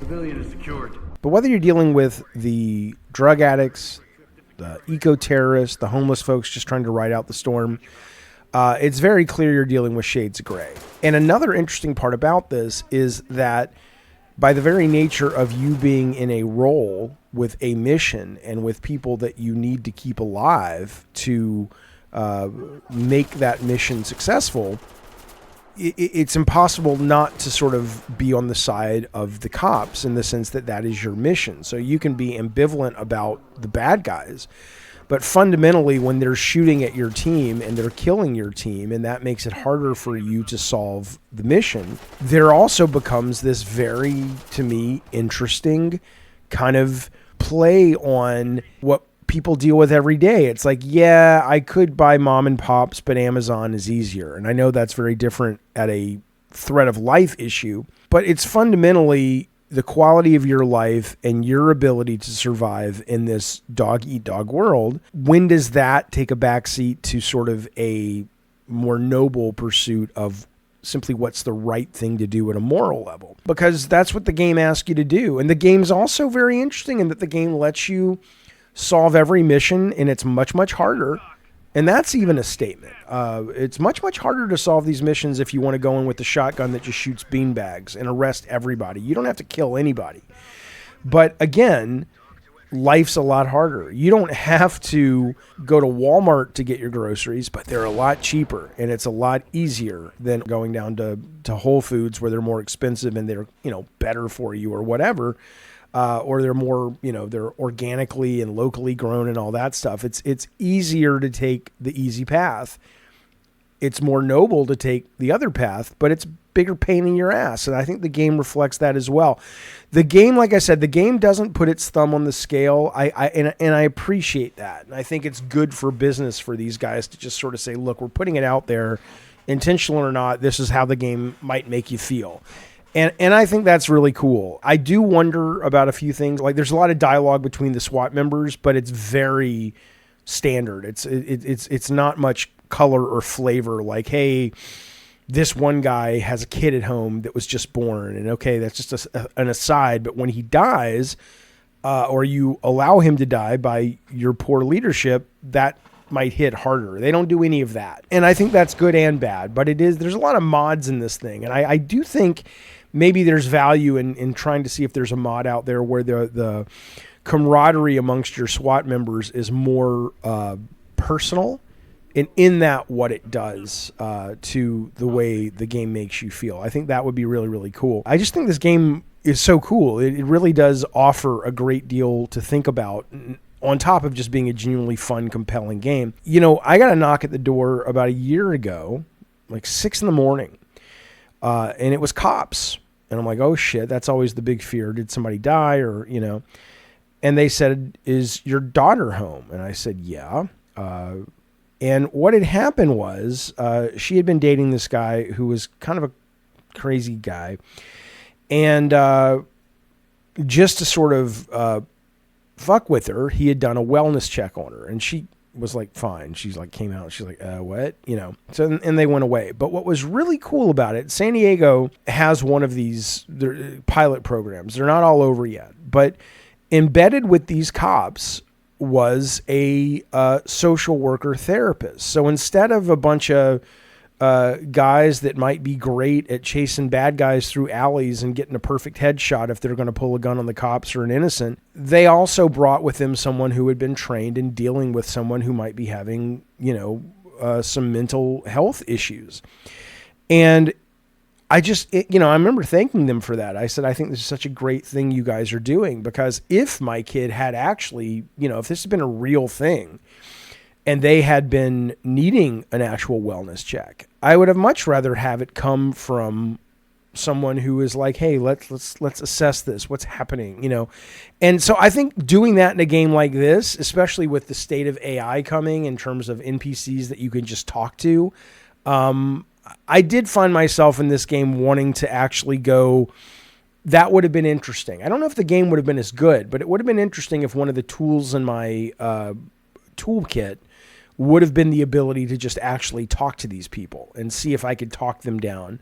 I would have really vibed with that. And I'm sure that a game like that is coming sooner than later. So again, you're like, well, where's the story? It's less about a game that says, here's my linear narrative, like most games do that tell stories, and more about what a good story often does is it makes you feel, it makes you think, it makes you reassess, it makes you perceive life through someone else's eyes, right? Well, in this case, this game does all of that through the gameplay for the most part. And I think that's just the coolest thing. And you didn't have to spend millions on cutscenes and motion capture and all kinds of super cool new high-tech shit. This is a game made by a very small team. I don't think there's a single cutscene in this game. If there is, I haven't seen it yet. It all happens in the immersive experience, and it's so much powerful for it. So I wanted to point this one out to you if you haven't played it or if you were curious about it, Ready or Not. And then there's another game that hit me very, very differently, but equally as interesting as for in-game storytelling as this game, which is called #Blood, which is one of my favorite games of the year. #Blood, like I said, one of my favorite games of the year, top 5 right now, easily. I finished this game. I have 13 hours on it on Steam. I rarely finish games, and people a lot of times like to accuse me of, oh, well, that's your ADD, Jaffa. You have a low attention span, blah, blah, blah. And I'm sure there's truth to that, but a bigger part of it is, as great as a game may be, I don't find myself wanting to continue unless there's a compelling reason to do so. And I don't care about trophies. I don't care about the sort of checklist of I completed that game, and so because of that, that feels good that I completed it. I don't have a lot of these external factors that certain people bring to their playing experience that gives them motivation that I don't have. To me, I look at a game like a movie or a book or whatever. If I'm bored and it doesn't correct itself relatively quickly, I'm moving on. And that doesn't mean it can't be a slow-paced experience. There's a lot of movies and things. There's a lot of games that are slow burn that I do enjoy, but slow burn doesn't mean uninteresting. But #Blood, though, I finished. And I want to tell you why I think I finished it as it relates to what it does so well when it comes to narrative storytelling in gameplay. Along with Ready or Not, I think this so far this year is one of the games that really does give me excitement about the potential of video game storytelling. Now, before we get into the gameplay stuff and the storytelling stuff, I do want to point out that you would be forgiven for going, what? This is a 73 on Metacritic for critics. It's a 5 for users on Metacritic. What are you talking about, Jaffe? How is this the best game of the year, one of the best games of the year? Well, I want to be clear. This is a game that came out around mid to late June. Most of the reviews were written about that particular build. A lot of the reviews and complaints clearly were valid because they talked about hitboxes and some of the combat and things where the character would have a roll move, but she was vulnerable during the roll. So all the time she rolled, she would take damage if she hit an enemy when you had no control over it. There's no way to cancel it, blah, blah, blah. That's where a lot of these complaints are coming from. If you look at the only review that I can find after the patch came out, my guess is they were playing the patch version, which is what I played. They're giving it a 9, okay? Because they went in and they made a lot of those changes. It's like, yeah, we've done a bunch of combat improvements. These are the patch notes. We prototyped Becky being invincible during rolls before release. There were issues with ground hazards preventing us from including it. Thank you for your patience as we worked out the roll, for example, right? So she's not taking damage here anymore and stuff. So just be aware that the reviews that you might see if you're curious about this going to Metacritic are not based on the updated game, or at least make sure the reviews you're reading are based on the changes, because they made a lot of changes in that first patch. So hopefully if you do decide to play #Blood, you'll make sure that the reviews that are influencing you are games that were played and reviewed after the patch. And I might or might not be putting out a proper review, but regardless, it's a great game. I loved it. Now, I want to talk about it as it relates to storytelling, though, in video games, because it does something. Let me go back in time for a little bit when I believe it was David Cage of Detroit Become Human and Fahrenheit and what was the Sony first party game that he did with the origami, that thing. I believe it was him that was talking about this. Maybe it was someone else, but I believe it was him, where he was saying, as the graphics are starting to get better, this was around the PS3, start of PS4 era, we're going to see more emotional games. We're going to see storytelling expand because we actually can have scanned actors with the nuance of their faces and this, that, and the other. And I remember going, okay, but you're probably just talking about cutscenes, right? And so I never felt that, like I said, if you are inclined to be moved by cutscenes as the way games should tell stories, then I'm sure he had a point for you. For me, though, most cutscenes in games are not great. They're visually great, but they're usually just kind of poorly directed and too long and just dull. And I just want to skip them and get back to the game. Part of that's because I signed up to play a game. I don't want to watch a movie. I'll watch a movie. I'll go watch a fucking movie. So anyway, that never really landed with me. David Cage's sort of prediction of when these graphics for faces get better, the emotional floodgates will open for players because they will experience genuine human connection with these characters. Philosophically, I get it. The problem with it, though, that you really have to take into account, and #Blood totally fixes it and takes it into account whether it's intentional or not. It's clear this is a game that wanted to tell a story. This game feels like a Powerpuff Girls or what is it called? The Incredible Life of Gumball or whatever it was, Cartoon Network. It's got the style down. It's got the characters down. The plot is basically Buffy the Vampire Slayer meets Cartoon Network. It doesn't try to be some big nuanced plot. It doesn't try to be some big statement. It's a very simple but effective story. But here's why the game works, and here's probably why I finished the game. Because while the gameplay itself was good, it did get a little samey at parts, but the boss design was great. The characters were fun to fight. There were genuine puzzles in the game. It felt more of an adventure.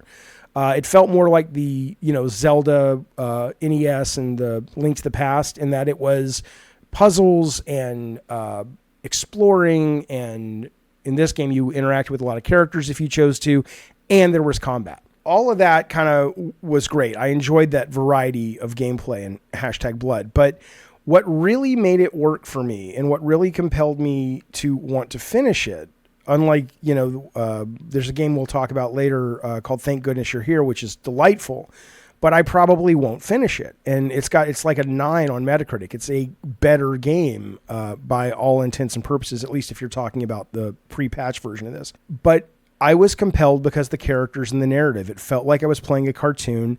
I wanted to finish it. And it works for 2 reasons. It's not that you look at these characters and say, I've never seen characters that look like this in a game, or I've never seen characters that are this well done in a game. It's not the David Cage thing that she needs a lot more modes of expression. It's the fact that the game itself, from the perspective of the camera, and this is the secret sauce, you're able to see all of the expressions, and the characters, because of how they're designed and animated, they have tons of expressions, not just the main character, but a lot of the side characters too, background characters, enemy characters. When things happen to the character, this stuff is happening during gameplay primarily. And so because the camera is what it is, and it's not like, you can spend all the money in the world to make Nathan Drake look photoreal in Uncharted 5, but if you're looking at the back of his head 90% of the time, and it's not during gameplay that you can see these expressions, it doesn't matter. So part of it is they happen to make a game where the art style really was strong for character expression, and the characters were just really expressive and fun and well animated. And in making a game like that in a camera perspective where you get to see it all the time, you genuinely start to feel attachment and interest in these characters. Now, sometimes you'll see it like in something that you read, or you'll see it in these little dialogue boxes, but even that, there's no voiceover. It's all kind of Peanuts parents like blah, blah, blah, blah, blah, blah. But even that, the anime, it's really short, so it doesn't wear out its welcome, and it totally fits with what you see in the gameplay, and it's genuinely good character performance, right? So a big part of why this game is compelling is it makes very lovable characters. Again, the main ones, the enemies, and just the background guys that are just there populating the world. It feels real. I don't want to oversell it. I mean, I know the world's not real. I'm like, I finished playing and where was I? I don't mean that, but I'm saying it feels like you're really living in this space when you're playing and living in a cartoon, which is delightful. And the other thing I'll speak to are the cutscenes. There are some cutscenes in this game, not a lot of them. And I don't know who the guys and girls are who made this. I get the sense if you made this game, you've got experience in actual linear animation. I mean, this is more than just I grew up loving Powerpuff Girls, now I'm going to do my riff. Maybe that's not the case, but it feels like you've got some real experience here working in that. But regardless, if you watch media that is not movies from video games like cutscenes, if you watch really good or even average television or movies, they're edited within an inch of their life. A lot of video game cutscenes are just, they go on and let us show you the sweeping vista, and now let's have a long push into the house where the main character is, and there's like 45 seconds of voiceover of like, and then the dogs came and I knew, all this bloviating, pontificating, middle school level poetry shoved into these characters. But good linear media, professional linear media is, like I said, it's edited within an inch of its life. And the cutscenes here, it's not that they move like, oh, it's 10 seconds and you're out.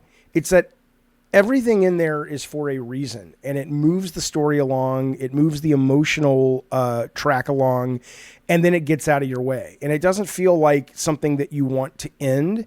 It feels engaging and compelling because it's genuinely, they know how to tell a story in linear media, and they do it, and then they get off the stage and you're back to the game, and what they've told on the stage was good.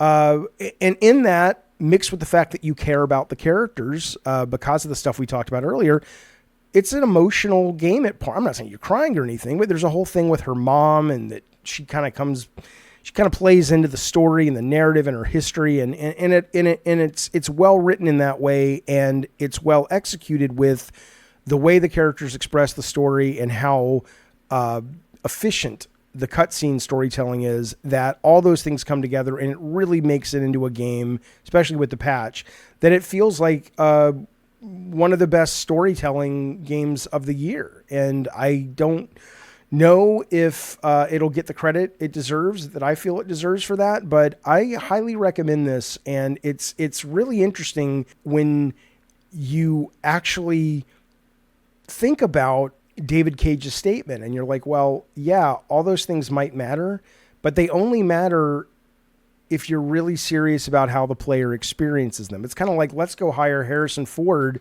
to be in our movie, and then let's hide him under a bunch of makeup and no one can recognize it as Harrison Ford. It's like, you only did part of the heavy lifting. You got Harrison Ford, but no one's showing up because they don't know it's Harrison Ford, right? So this does both. This says we get the value of expressing characters and gameplay visually and using the medium to do that during gameplay. And we're going to choose a camera that actually lets us do that. So this is worth playing if you're interested in this stuff.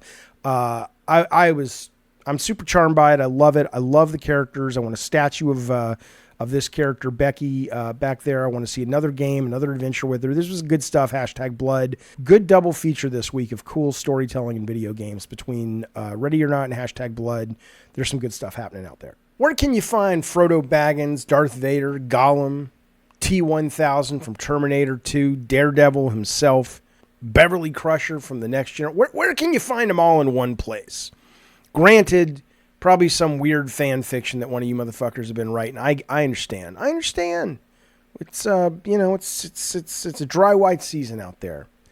There's a movie called A Dry White Season. That's why I said that. I meant to say dry season, but now when I said dry white season, I wonder if that's racist.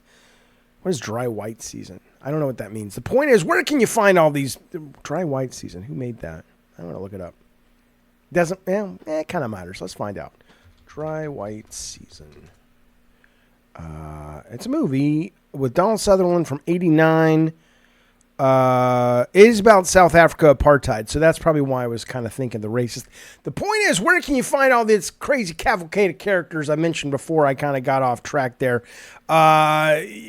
You can find all of them at the Tampa Bay Comic Convention. Now, wait. Don't get all crazy and skip ahead. This is not an ad for the Tampa Bay Comic Convention. But it is look at that, Red Guardian, White Widow. That was Black. Well, that was White Widow. Who was that? That was Red Guardian and Black Widow. But then White Widow's okay. It's hard being me some days. One of our very own is going to be at the Tampa Bay Comic Convention coming up. It's the 23rd through the 25th this month, August. Friday, Saturday, Sunday. It's big comic convention down south.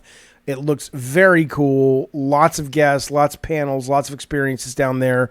Our very own Rotten Tanuki is going to be there. Rotten Tanuki, the creator of the Day One Patch Kids, who also happens to have been a God of War member and is a God of War member from the very beginning. Thank you, buddy. You know we appreciate it. Some of his actual artwork's hanging on the wall right behind me when the green screen's not up. Day One Patch Kids, these guys are wacky, crazy video game characters merged with the Garbage Pail Kids. He's got stickers, he's got t-shirts, he's got shower curtains, clocks, any and everything you could want with these crazy motherfuckers stuck onto them, and they are good. I don't know if he's going to be like an artist alley and doing originals and sketches and commissions. My understanding, though, he says if you swing by and tell him Papa Jaff sent you, he'll give you some kind of freebie or discount or maybe just a pickle tickle. But I can't promise the pickle tickle. All I know is he says tell him Papa Jaff sent you. There'll be value in it for you. The rest is a deal you guys have to make kind of offline, maybe at the hotel, at the bar. Yeah, I don't know how that works. The point is, Day One Patch Kids is going to be there. One of their first conventions. They're going to start hitting the convention scene, which I think is great.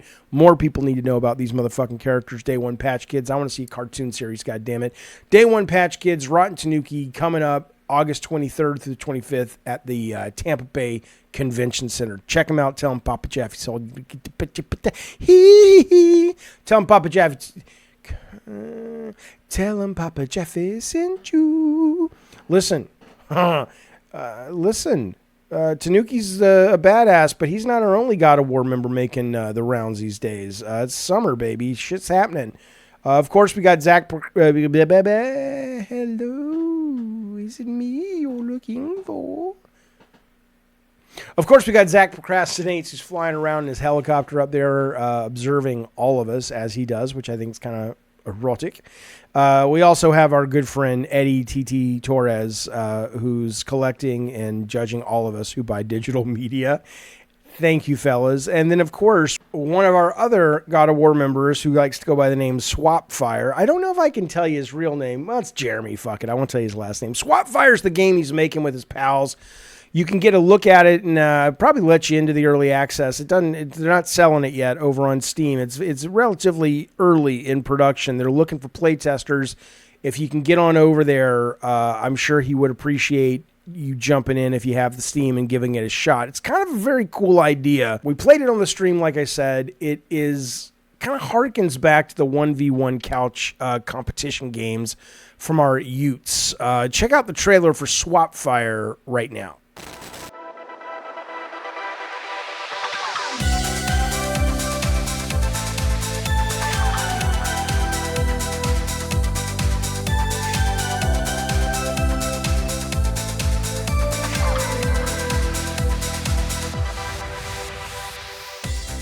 It's cool, it's interesting, it's different, and there's a game coming up a little bit later in the show that is similar, but in a lot of ways, I think this one is stronger, believe it or not, when you look at sort of the amount of people working on this versus what we're going to show a little bit later. All it does is show you that, end of the day, it's all about the gameplay and nothing else. So check out Swapfire. The link for that will be below this video. The link as well for Rotten Tanuki's Patch Kids and the Tampa Bay Convention are going to be all down below again. All the God of War members, thank you, fellas, very, very much for supporting the show. It's very generous. It's very kind. It's very, very appreciated. Thank you. Well, right about now, it's about time to tell you what your Papa Jaffy's been playing in the video game space. Obviously, Marvel Snap occupies a lot of my week. I've been playing a lot of Call of Duty. As you guys saw, I was playing a lot of Blood. I was playing a lot of... what the fuck is that thing called? Why is it named so terribly? Why can I never remember that particular game? Ready or Not. Okay, I've been playing a lot of Ready or Not, a lot of Call of Duty. I'll show you a couple things. I want to talk about this game real quick. This is called Thank Goodness You're Here. This is out on a bunch of systems now. Lots of different platforms, sitting at a 90 on Metacritic. The score and then user score is hanging out around 7.6. It's interesting because this game, I remember seeing this at like a show or something, and I didn't know what I was looking at. It's very cute and weird and strange. And the reviews have been talking about just how silly it is. And it absolutely is. I played a bunch of this on the stream the other day. If you're looking for more of a playthrough, played about 2 hours of it. And I absolutely like it. It is funny. It is charming. It is very... I don't know. I don't have enough of an education on British humor to say, oh, it's like Monty Python. I think there's a lot more nuance to just saying British comedy is Monty Python. But there's definitely something very charmingly goofy and depressingly cozy about this fucking thing. So what you do is you just kind of wander around, and you do have some puzzles to solve. All right, job on getting fertilizer with Roger in this state. Yeah, it's there. This lady, I mean, it's absurd. This lady basically thinks this piece of meat is her cat. And they say really funny things. It's funny voice, funny written. Get your head down, lad. He's gone bonkers. Rog, relax yourself. You're making a mess of the place. It's a magpie on a Monday morning. And so your little dude is really tiny, but he kind of changes shape. And some of the gameplay is like goofy little mini games, and some is just a little basic platforming, and some is trying to solve a puzzle. Like in this case, I guess I have to figure out where I'm gonna appear.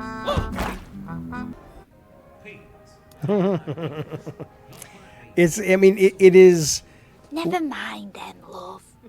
I like it. It is one of the most consistently funny.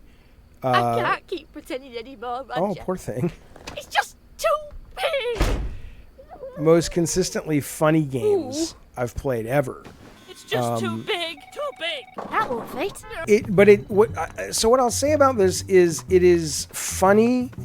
It is enjoyable. It's probably something to put on the TV and play with other people. Oh my. Yeah, there we go. Oh, not again.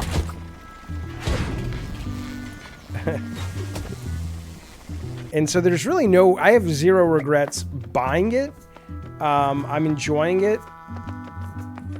Here's what I'll say though. It's as funny as it is, and engaging as it is very episodic. Unlike what we were looking at earlier with Blood, where even though it's nowhere near as funny as this, it's nowhere near as conceptually original as this, the story has momentum and the adventure has momentum. And yeah, this is, there's always something to do. There's always a core goal that changes, but he's just in this little town, this little dude trying to figure it out, I guess.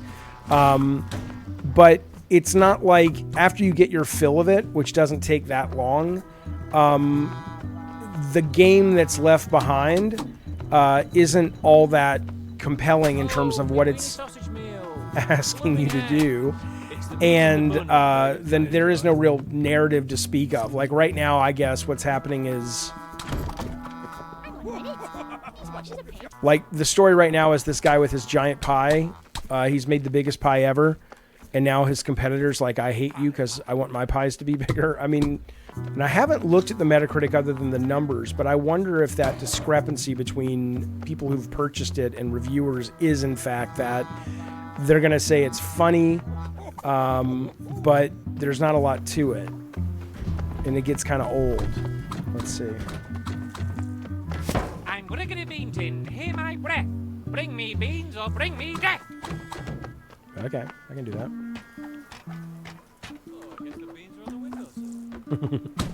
I said there's no doubt it's hilarious. I think it's the funniest fucking game.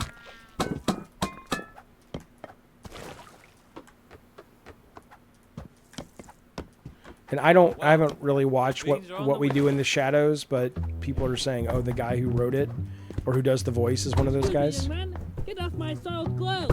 I'm trying to sleep over here in my old-fashioned nightcap. The beans are on the windowsill? And I kind of have this compulsion. I got to just go hit everything because you never know what's going to cause something to happen. Look at this guy. This guy's great. I'm Gregory Beanton. Hear my plea. I summon my 6 girls back to me. Oh, no, you can see his penis. That didn't work. Go find them. Okay, so now I have to go find his seagulls. So it's almost like the gameplay exists just to call it a game, but it's really more about being in this crazy world. Kind of outwears its welcome just because after the jokes wear off, even if you keep getting new jokes, you kind of go, okay, I get it. And he comes out of the... He's very tiny. Hey, hang on a minute. I don't mean to kind of make it sound like it's not worth playing. It's exactly what I'm showing you. It's if you're hanging out with some people and you want to see something goofy and fun and play it together, or you're streaming it, it is definitely a good time. There's definitely 100% nothing about it that I'm like, oh, this is bad. It's not that at all.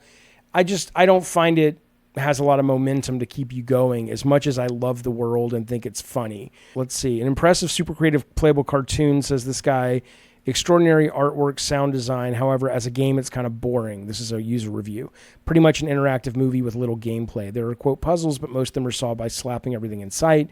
It gets repetitive quickly, but you keep on playing to see all the weird scenarios. I think that's much better than I could have expressed it. It's exactly, that makes all the sense in the world what he just said. So what he just said is my take on it as well. It's good, but know what you're getting into. And then I've been playing a little bit more of Nobody Wants to Die. I streamed about 2 hours of this. I really like this game. I want to finish it. Playing a lot of Angerfoot. Really love this game. Want to finish it. And then Marvel Rivals. This test wraps up tomorrow as of this recording on Sunday. I loved this game at first, but something really weird happened, and I still love it. But I've stopped playing it the last couple days when before I was playing it almost every day. And it's because I found out that short of unlocking a Venom costume, which is basically the normal Venom costume with a kind of cel-shaded color, all the stuff I've been unlocking isn't permanent. And it kind of annoyed me, and it kind of made me lose interest in continuing to play it if I'm not going to be able to apply the effort, the work, the leveling up towards the final game when it comes out in 2025. And it got me thinking, as much as I like this game, is that, like, at a design level, is that a problem?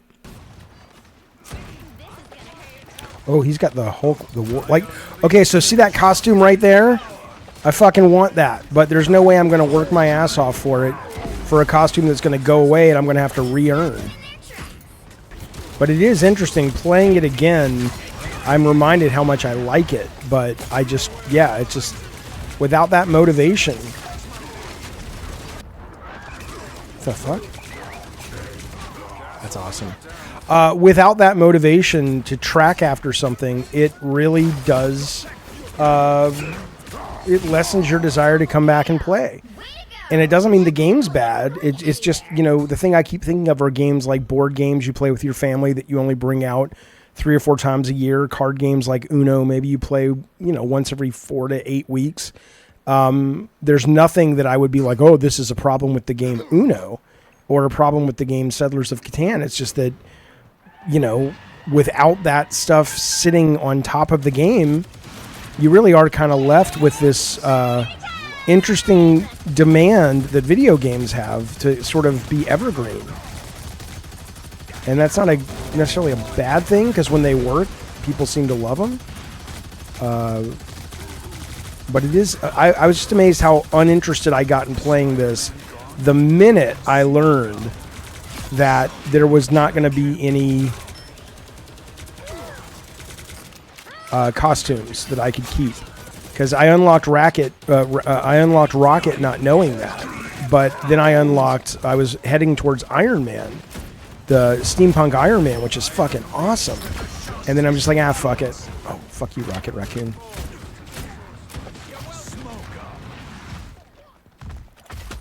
But I really enjoy this game. I think it's quite great. Oh shit. Only 60 seconds left. God, I love that Rocket Raccoon team up with Punisher. These guys suck. But isn't that weird? I mean, it's almost like really a frustrating awareness of like, hey, without those carrots to dangle, you're kind of left with less incentive to play, which I know is obvious, but I remember struggling with this when I was doing the design on Twisted Metal 2012's meta of unlocks and stuff, of like the moment-to-moment gameplay should be so good that it shouldn't have to rely on that. But, and again, it doesn't make Uno a bad game because you don't play it 24/7, but it does, I think, point to, oh, did I get it? And I got it. Well, might as well show it to you guys with one more match. Look at that. This gorgeous fucking costume. But yeah, it's not permanent, man. I think he teams up with the Hulk and Storm, like they infuse gamma radiation through his armor and it makes a beam or something. That's a waste. Shit.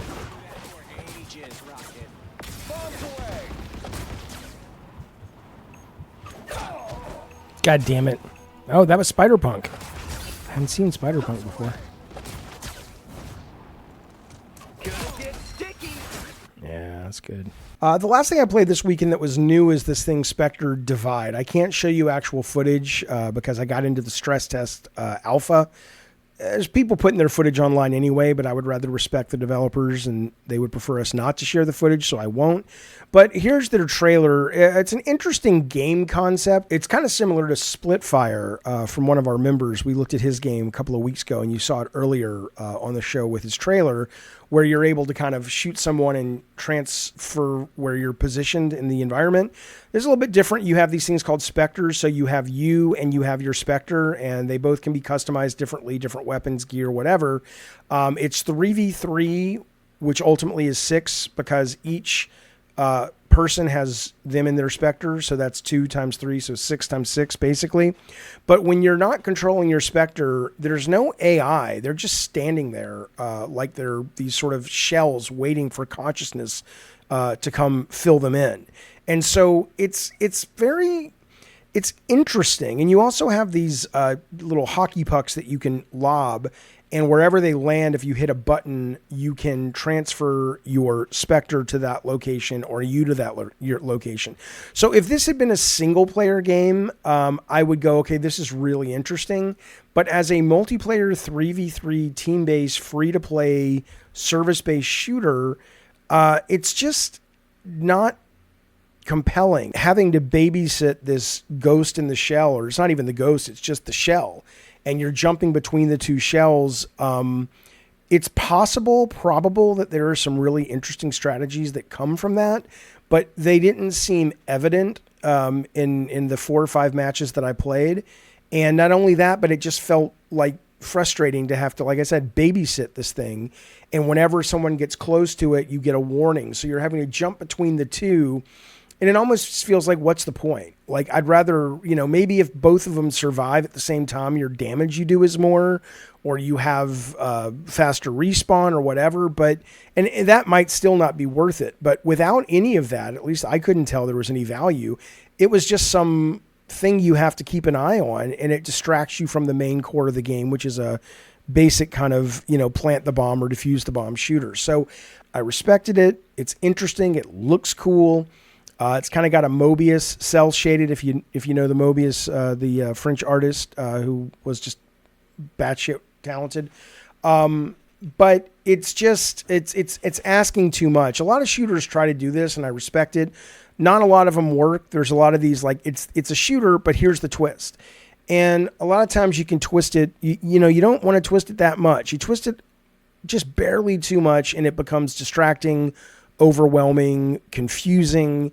And while it might be cool for the team after they've learned to play it, there's too much competition in this space now that I doubt people are going to stick around long enough to discover what strategies actually are in this game. Maybe not. Maybe most people's brains vibe with this kind of stuff. But for me, I found it more distracting than fun, more interesting than compelling. And I don't imagine this is going to be a big hit. It might survive because there might be kind of a cult appreciation of it because it is unique and different, and maybe there are some really cool strategies that certain people with certain kinds of brains can vibe with, but I couldn't get them.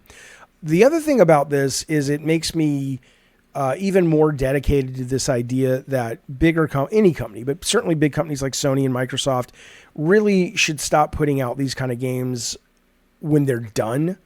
Like the fact that we're about 2 weeks from Concord and God knows how many millions of dollars they've spent. They want to charge $40 for it. Same thing with PlayStation All-Stars, the destruction car game they put out at the launch.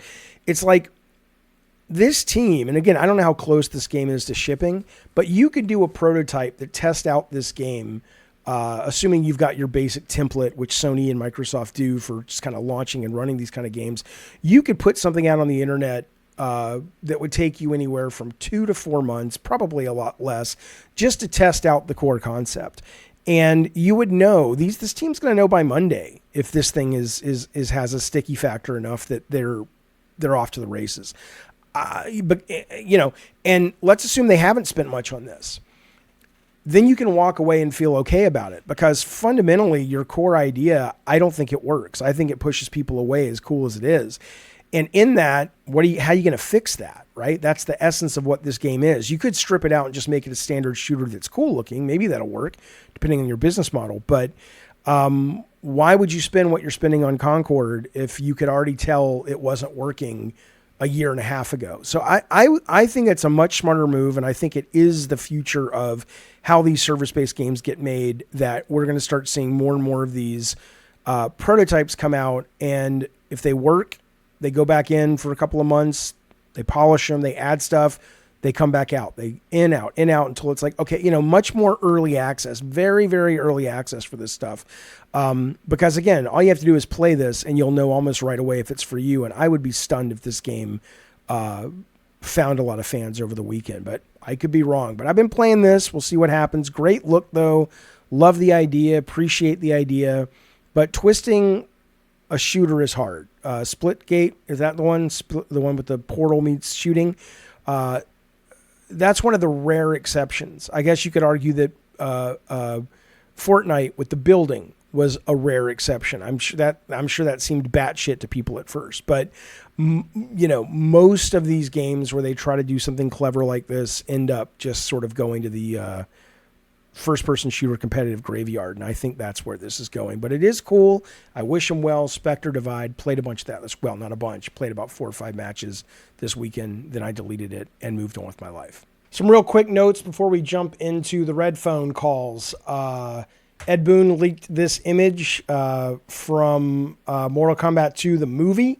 Our first look at Katana and her throat-slashing fan. I thought that was pretty cool.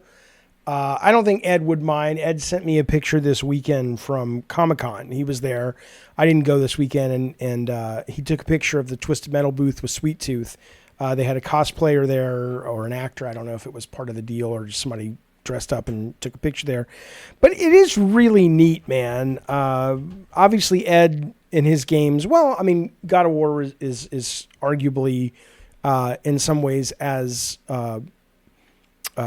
zeitgeisty as Mortal Kombat to some extent. Not Twisted, that's more cult, but it is kind of cool to have that stuff out there. Like it's not, I used to fantasize about it, and I know now it sounds just kind of like, oh yeah, it doesn't really, I don't think about it. But every now and then I think about it, like when Ed sends me a picture like that, and I'm just like, oh yeah, we got to do some stuff that is still resonating in the culture. That's pretty fucking cool, I really did used to covet it, though. I used to have this great fantasy of, like, I'm going to go to Comic-Con, and there's going to be, like, 3 billboards, like a new game we're working on, and a TV series based on a game we made, and a movie coming based on a game we made, and, it just felt like this dream, and I get it. It was a very enticing dream, but now that I've had a little bit of a bite of that, not that I'm working or have anything to do with the Twist Metal TV series other than what I did on the games, it doesn't really feel as, it's just like, oh yeah, it's cool. And you move on with your day. It's so weird how things in life you covet and you chase after, and then you get them and you're like, oh, that's not what I thought it would be. Remind me sometimes on a live show to tell you about feeling states, because that's something I learned about 6 years ago, and that really intellectually, psychologically explained the why that is, and the way to actually get what you really want, which is not what you think you want, relatively quick, way before you have put in the work and the time to make a bunch of games that inspired TV shows and movies. So it's anyway, that's where my mind goes. Also, by the way, I started watching this. This just came out on Amazon. Cape Crusader, Bruce Timm, J.J. Abrams, and it's Matthew Vaughn, the guy who directed the last Batman, are all exec producing. It's Batman set. It's not like year one, I don't think. There's plenty of year one stories, but it's more before he had all the tech. It seems like it's set in the 40s. Alfred's a lot younger. I'm not a cartoon guy for the most part. I like cartoons. I like anime. I have no issues with them. I'm not like, that's for kids. I just usually don't really vibe with them. But so far, this one has been really, really good. So I recommend this. This is over on Amazon. And then that got me going. I usually use my Marvel Unlimited account, but this is my DC Universe Infinite account, which is basically Netflix for DC Comics, like Marvel Unlimited is Netflix for Marvel Comics. But I started reading this Batman comic because I was kind of on a Batman kick because of Cape Crusader, the show. I started reading this thing called Batman Offworld, and it is so cool.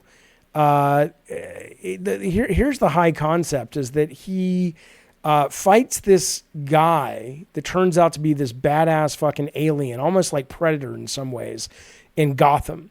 And he's like, okay, fuck it. If this is the kind of shit that's out there that I don't even know about, he basically gets Wayne Enterprises to make him a spaceship to send him off into space to encounter all these off-world threats that will eventually, in his mind, come to Gotham.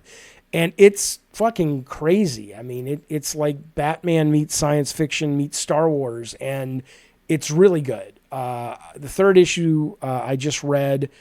I have the normal tier of universe, which is like, I think the comics come, I don't know, 2 months, 3 months, 4 months. Whereas if you pay the more expensive tier, Ultra, you get things like, I think it's like 30 days. So, but I read more Marvel, so it's never been worth it, but this is pretty good. So I'm looking forward to Offworld 4. There you go. There it is right there. Just teasing me saying, Jaffy, subscribe. Anyway, let's get to the red phone. I hear it ringing.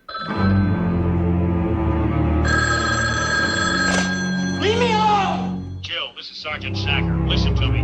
We've traced the call. It's coming from inside the house.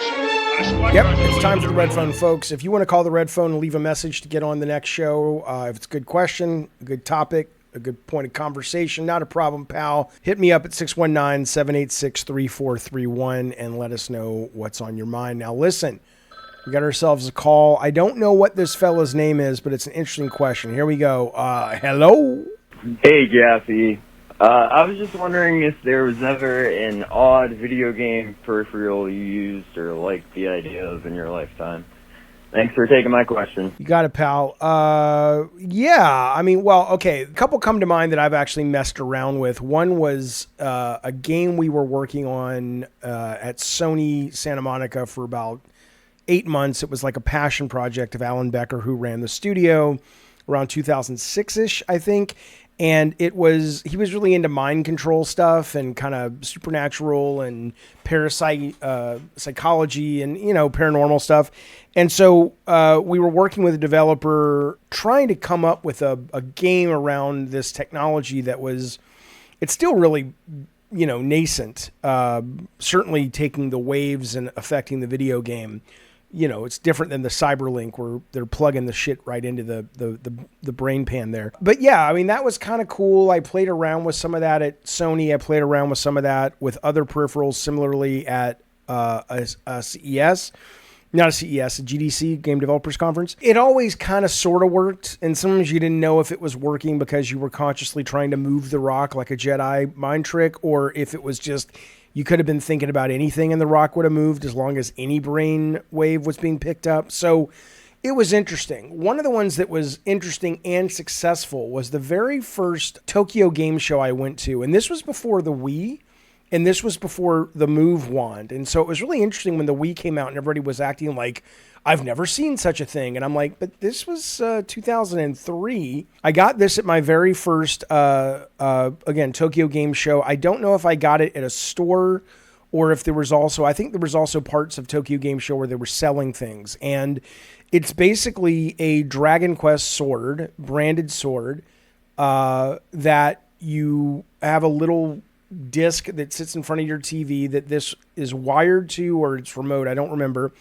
And it's very basic, probably more basic than the Wii was, and it tracks your motion. And this looks like a commercial of it.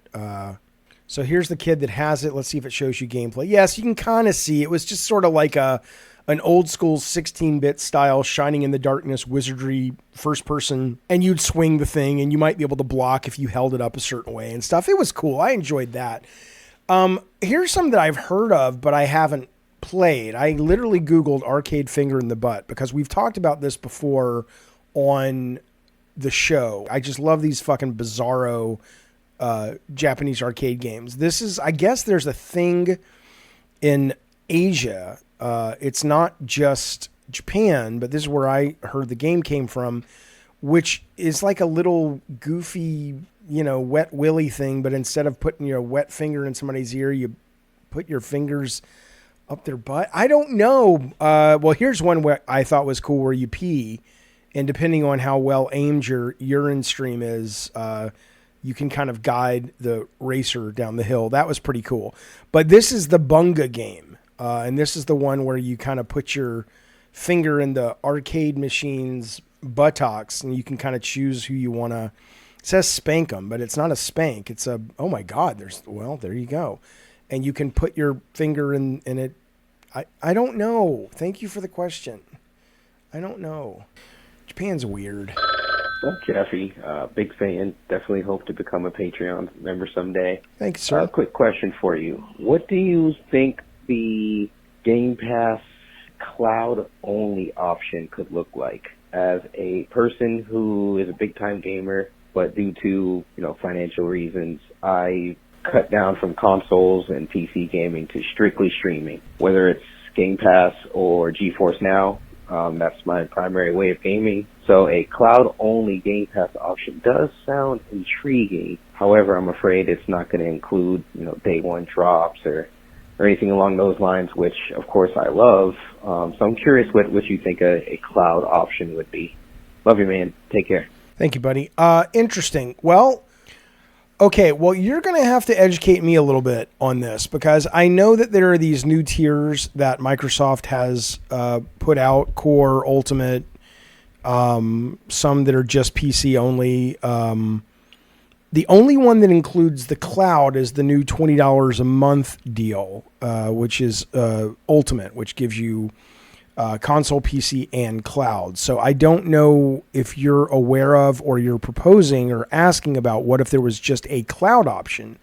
And certainly if you're talking about GeForce, not only do you have to pay for their service, but you have to pay for the games. You have to own the games as well, unless you're playing some free-to-play stuff, right? But it sounds like you're like me, that you're in a good physical location and your internet's decent enough that you have had good experiences with streaming, which is great. Not everybody does, but it sounds like you are a convert like me, that once you have the experience, you're like, oh my God, I never want to go back. It's awesome when it works, and it works often. All the footage that you saw earlier in the show from Ready or Not, all of that is GeForce Now. Whenever I can play on GeForce Now, that's my choice, because I can turn the graphics up to the max and not feel any problems, because even if my PC couldn't run it, I can get it, with their PCs running it, and it works great. So, but I don't know if Xbox has announced a cloud option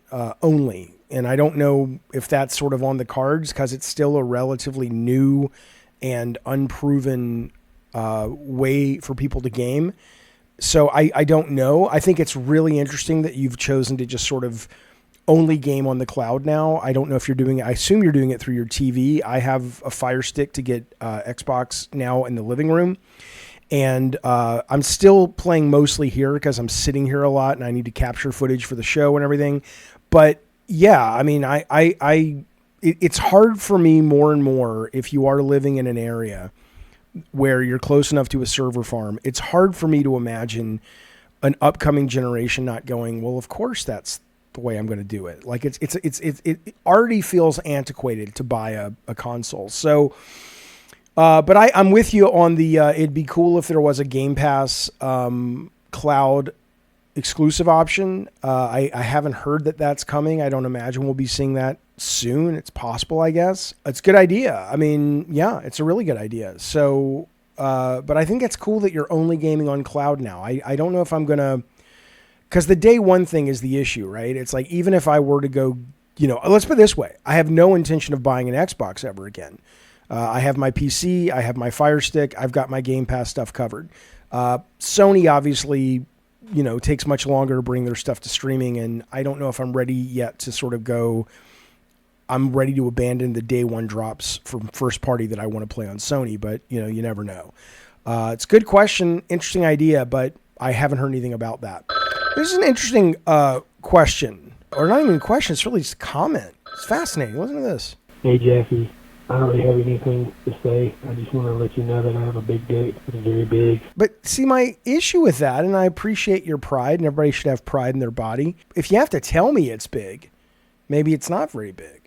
I'm very happy with the size of my penis, and it's not something I brag about because it's like it's self-evident. When the people who, let's put it this way, the people who I would want to brag to about it are the people who I would want to show it to, and the minute they see it, it's obvious. So it speaks for itself. Not literally. That would be a hell of a penis.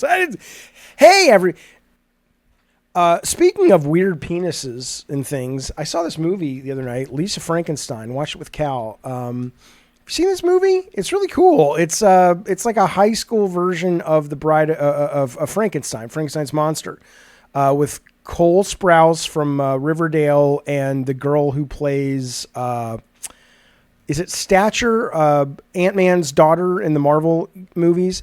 But this guy comes back to life, Cole Sprouse, who's the monster in the 80s. It's 89, and her and him go on this kind of killing spree thing. It's very funny. Robin Williams' daughter Zelda directed it, written by Diablo Cody of Jennifer's Body and Juno fame. And there is a scene where, let's just say that he comes back to life, but he's missing certain body parts, and one of them is a penis.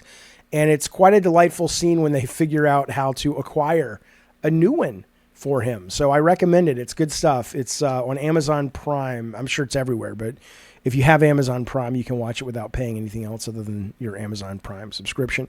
But to the caller, thank you for calling. I'm glad your penis size makes you happy. I hope it does. Be well. Finally, we got an actual message here. This is not a voicemail, but they did leave a text message. It says, "Howdy, Jaffy. My name's Jerry. I'm just looking for your store to buy Twisted Metal hat, the one with Sweet Tooth." Well, let me hook you up, pal. There's a couple of stores I have. The one you're probably looking for is the one on Streamlabs, and this is probably the hat you're talking about. Now, I will warn you, the hat has, the original hats I had, I thought came out great, but for some reason, their algorithm was like, your embroidery stitching is too close. And so they've done different versions of it since that are still good. I don't know if they're all very consistent. So be aware that it may not look exactly like this, but that's not me. That's these guys having a requirement that even though I was super happy with what they did, they want to keep changing it. So, but here's the store. I'll put a link down below in the About This video. But yeah, there's a lot of stuff up on there. I need to refresh the store pretty soon. We have Pot and Popcorn. We have very rare Calling All Cars hat. Calypso Needles 2024. Come on now. I just picked this up for myself. I wear this on stream these days. The Charlie Kane's Twisted Sun reunion tour, or actually final tours. The 3 months in the Nut House world tour. And look at all these places. They went to Mama Shirley's they played at. The Kratos Arena, that's a great place to play. San Andreas, come on now. Suicide Slide on the 16th, they were there. Check it out. But yeah, that link will be down below this video. But thank you, Jerry, for wondering about the hat. And hopefully we'll be able to get you one and you'll be happy with it. All right, fellas, that's the red phone. And that is also the last of the show. Thank you so much for hanging out with me today, doing the show, talking video games. Hope you enjoyed it. Let me know what you think in the comments. Consider a subscription. Consider a membership. Consider telling your friends, liking the show if you like it. If you don't like it, that's fine. But please hit me back with comments about what sucks about it, what would improve it for your own enjoyment. I would appreciate it. I also want to say I appreciate so much our Cult Calypso members. These guys have been with the show for quite some time. At least a lot of them have. And the new members as well. Thank you, guys. Connor J., Jeremy, Barella, Jingle Jangle. I played these are the guys that created the Twisted Metal role-playing game you saw earlier. Dark Zork, Film Gamer X, of course, legends, longtime member of our community. Johnny Peterson, KJ Wars, Brian Dooley, Melina Khan. Come on, Melina. We haven't talked to you in a while.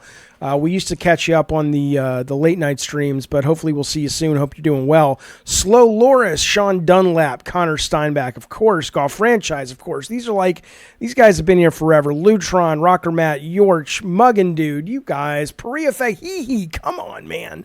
Joe Loskowitz, Bretty Moore, Cantankerous Games, makes his own games right there. Craig Hooligan, Hungry Adventures, Master Dragon, You guys are salt of the earth. I don't know what that means, but thank you so much. And of course, a big shout out and thanks to our God of War members, Eddie Torres, Zach Procrastinates, Rotten Tanuki, and of course, our newest member, Swapfire, Jeremy. You guys are knuckleheads. Thank you, everybody. I appreciate it. Thank you for being here. Thank you for hanging out with me. And I will see you on the next show. Be well, be safe, and I'll talk to you soon.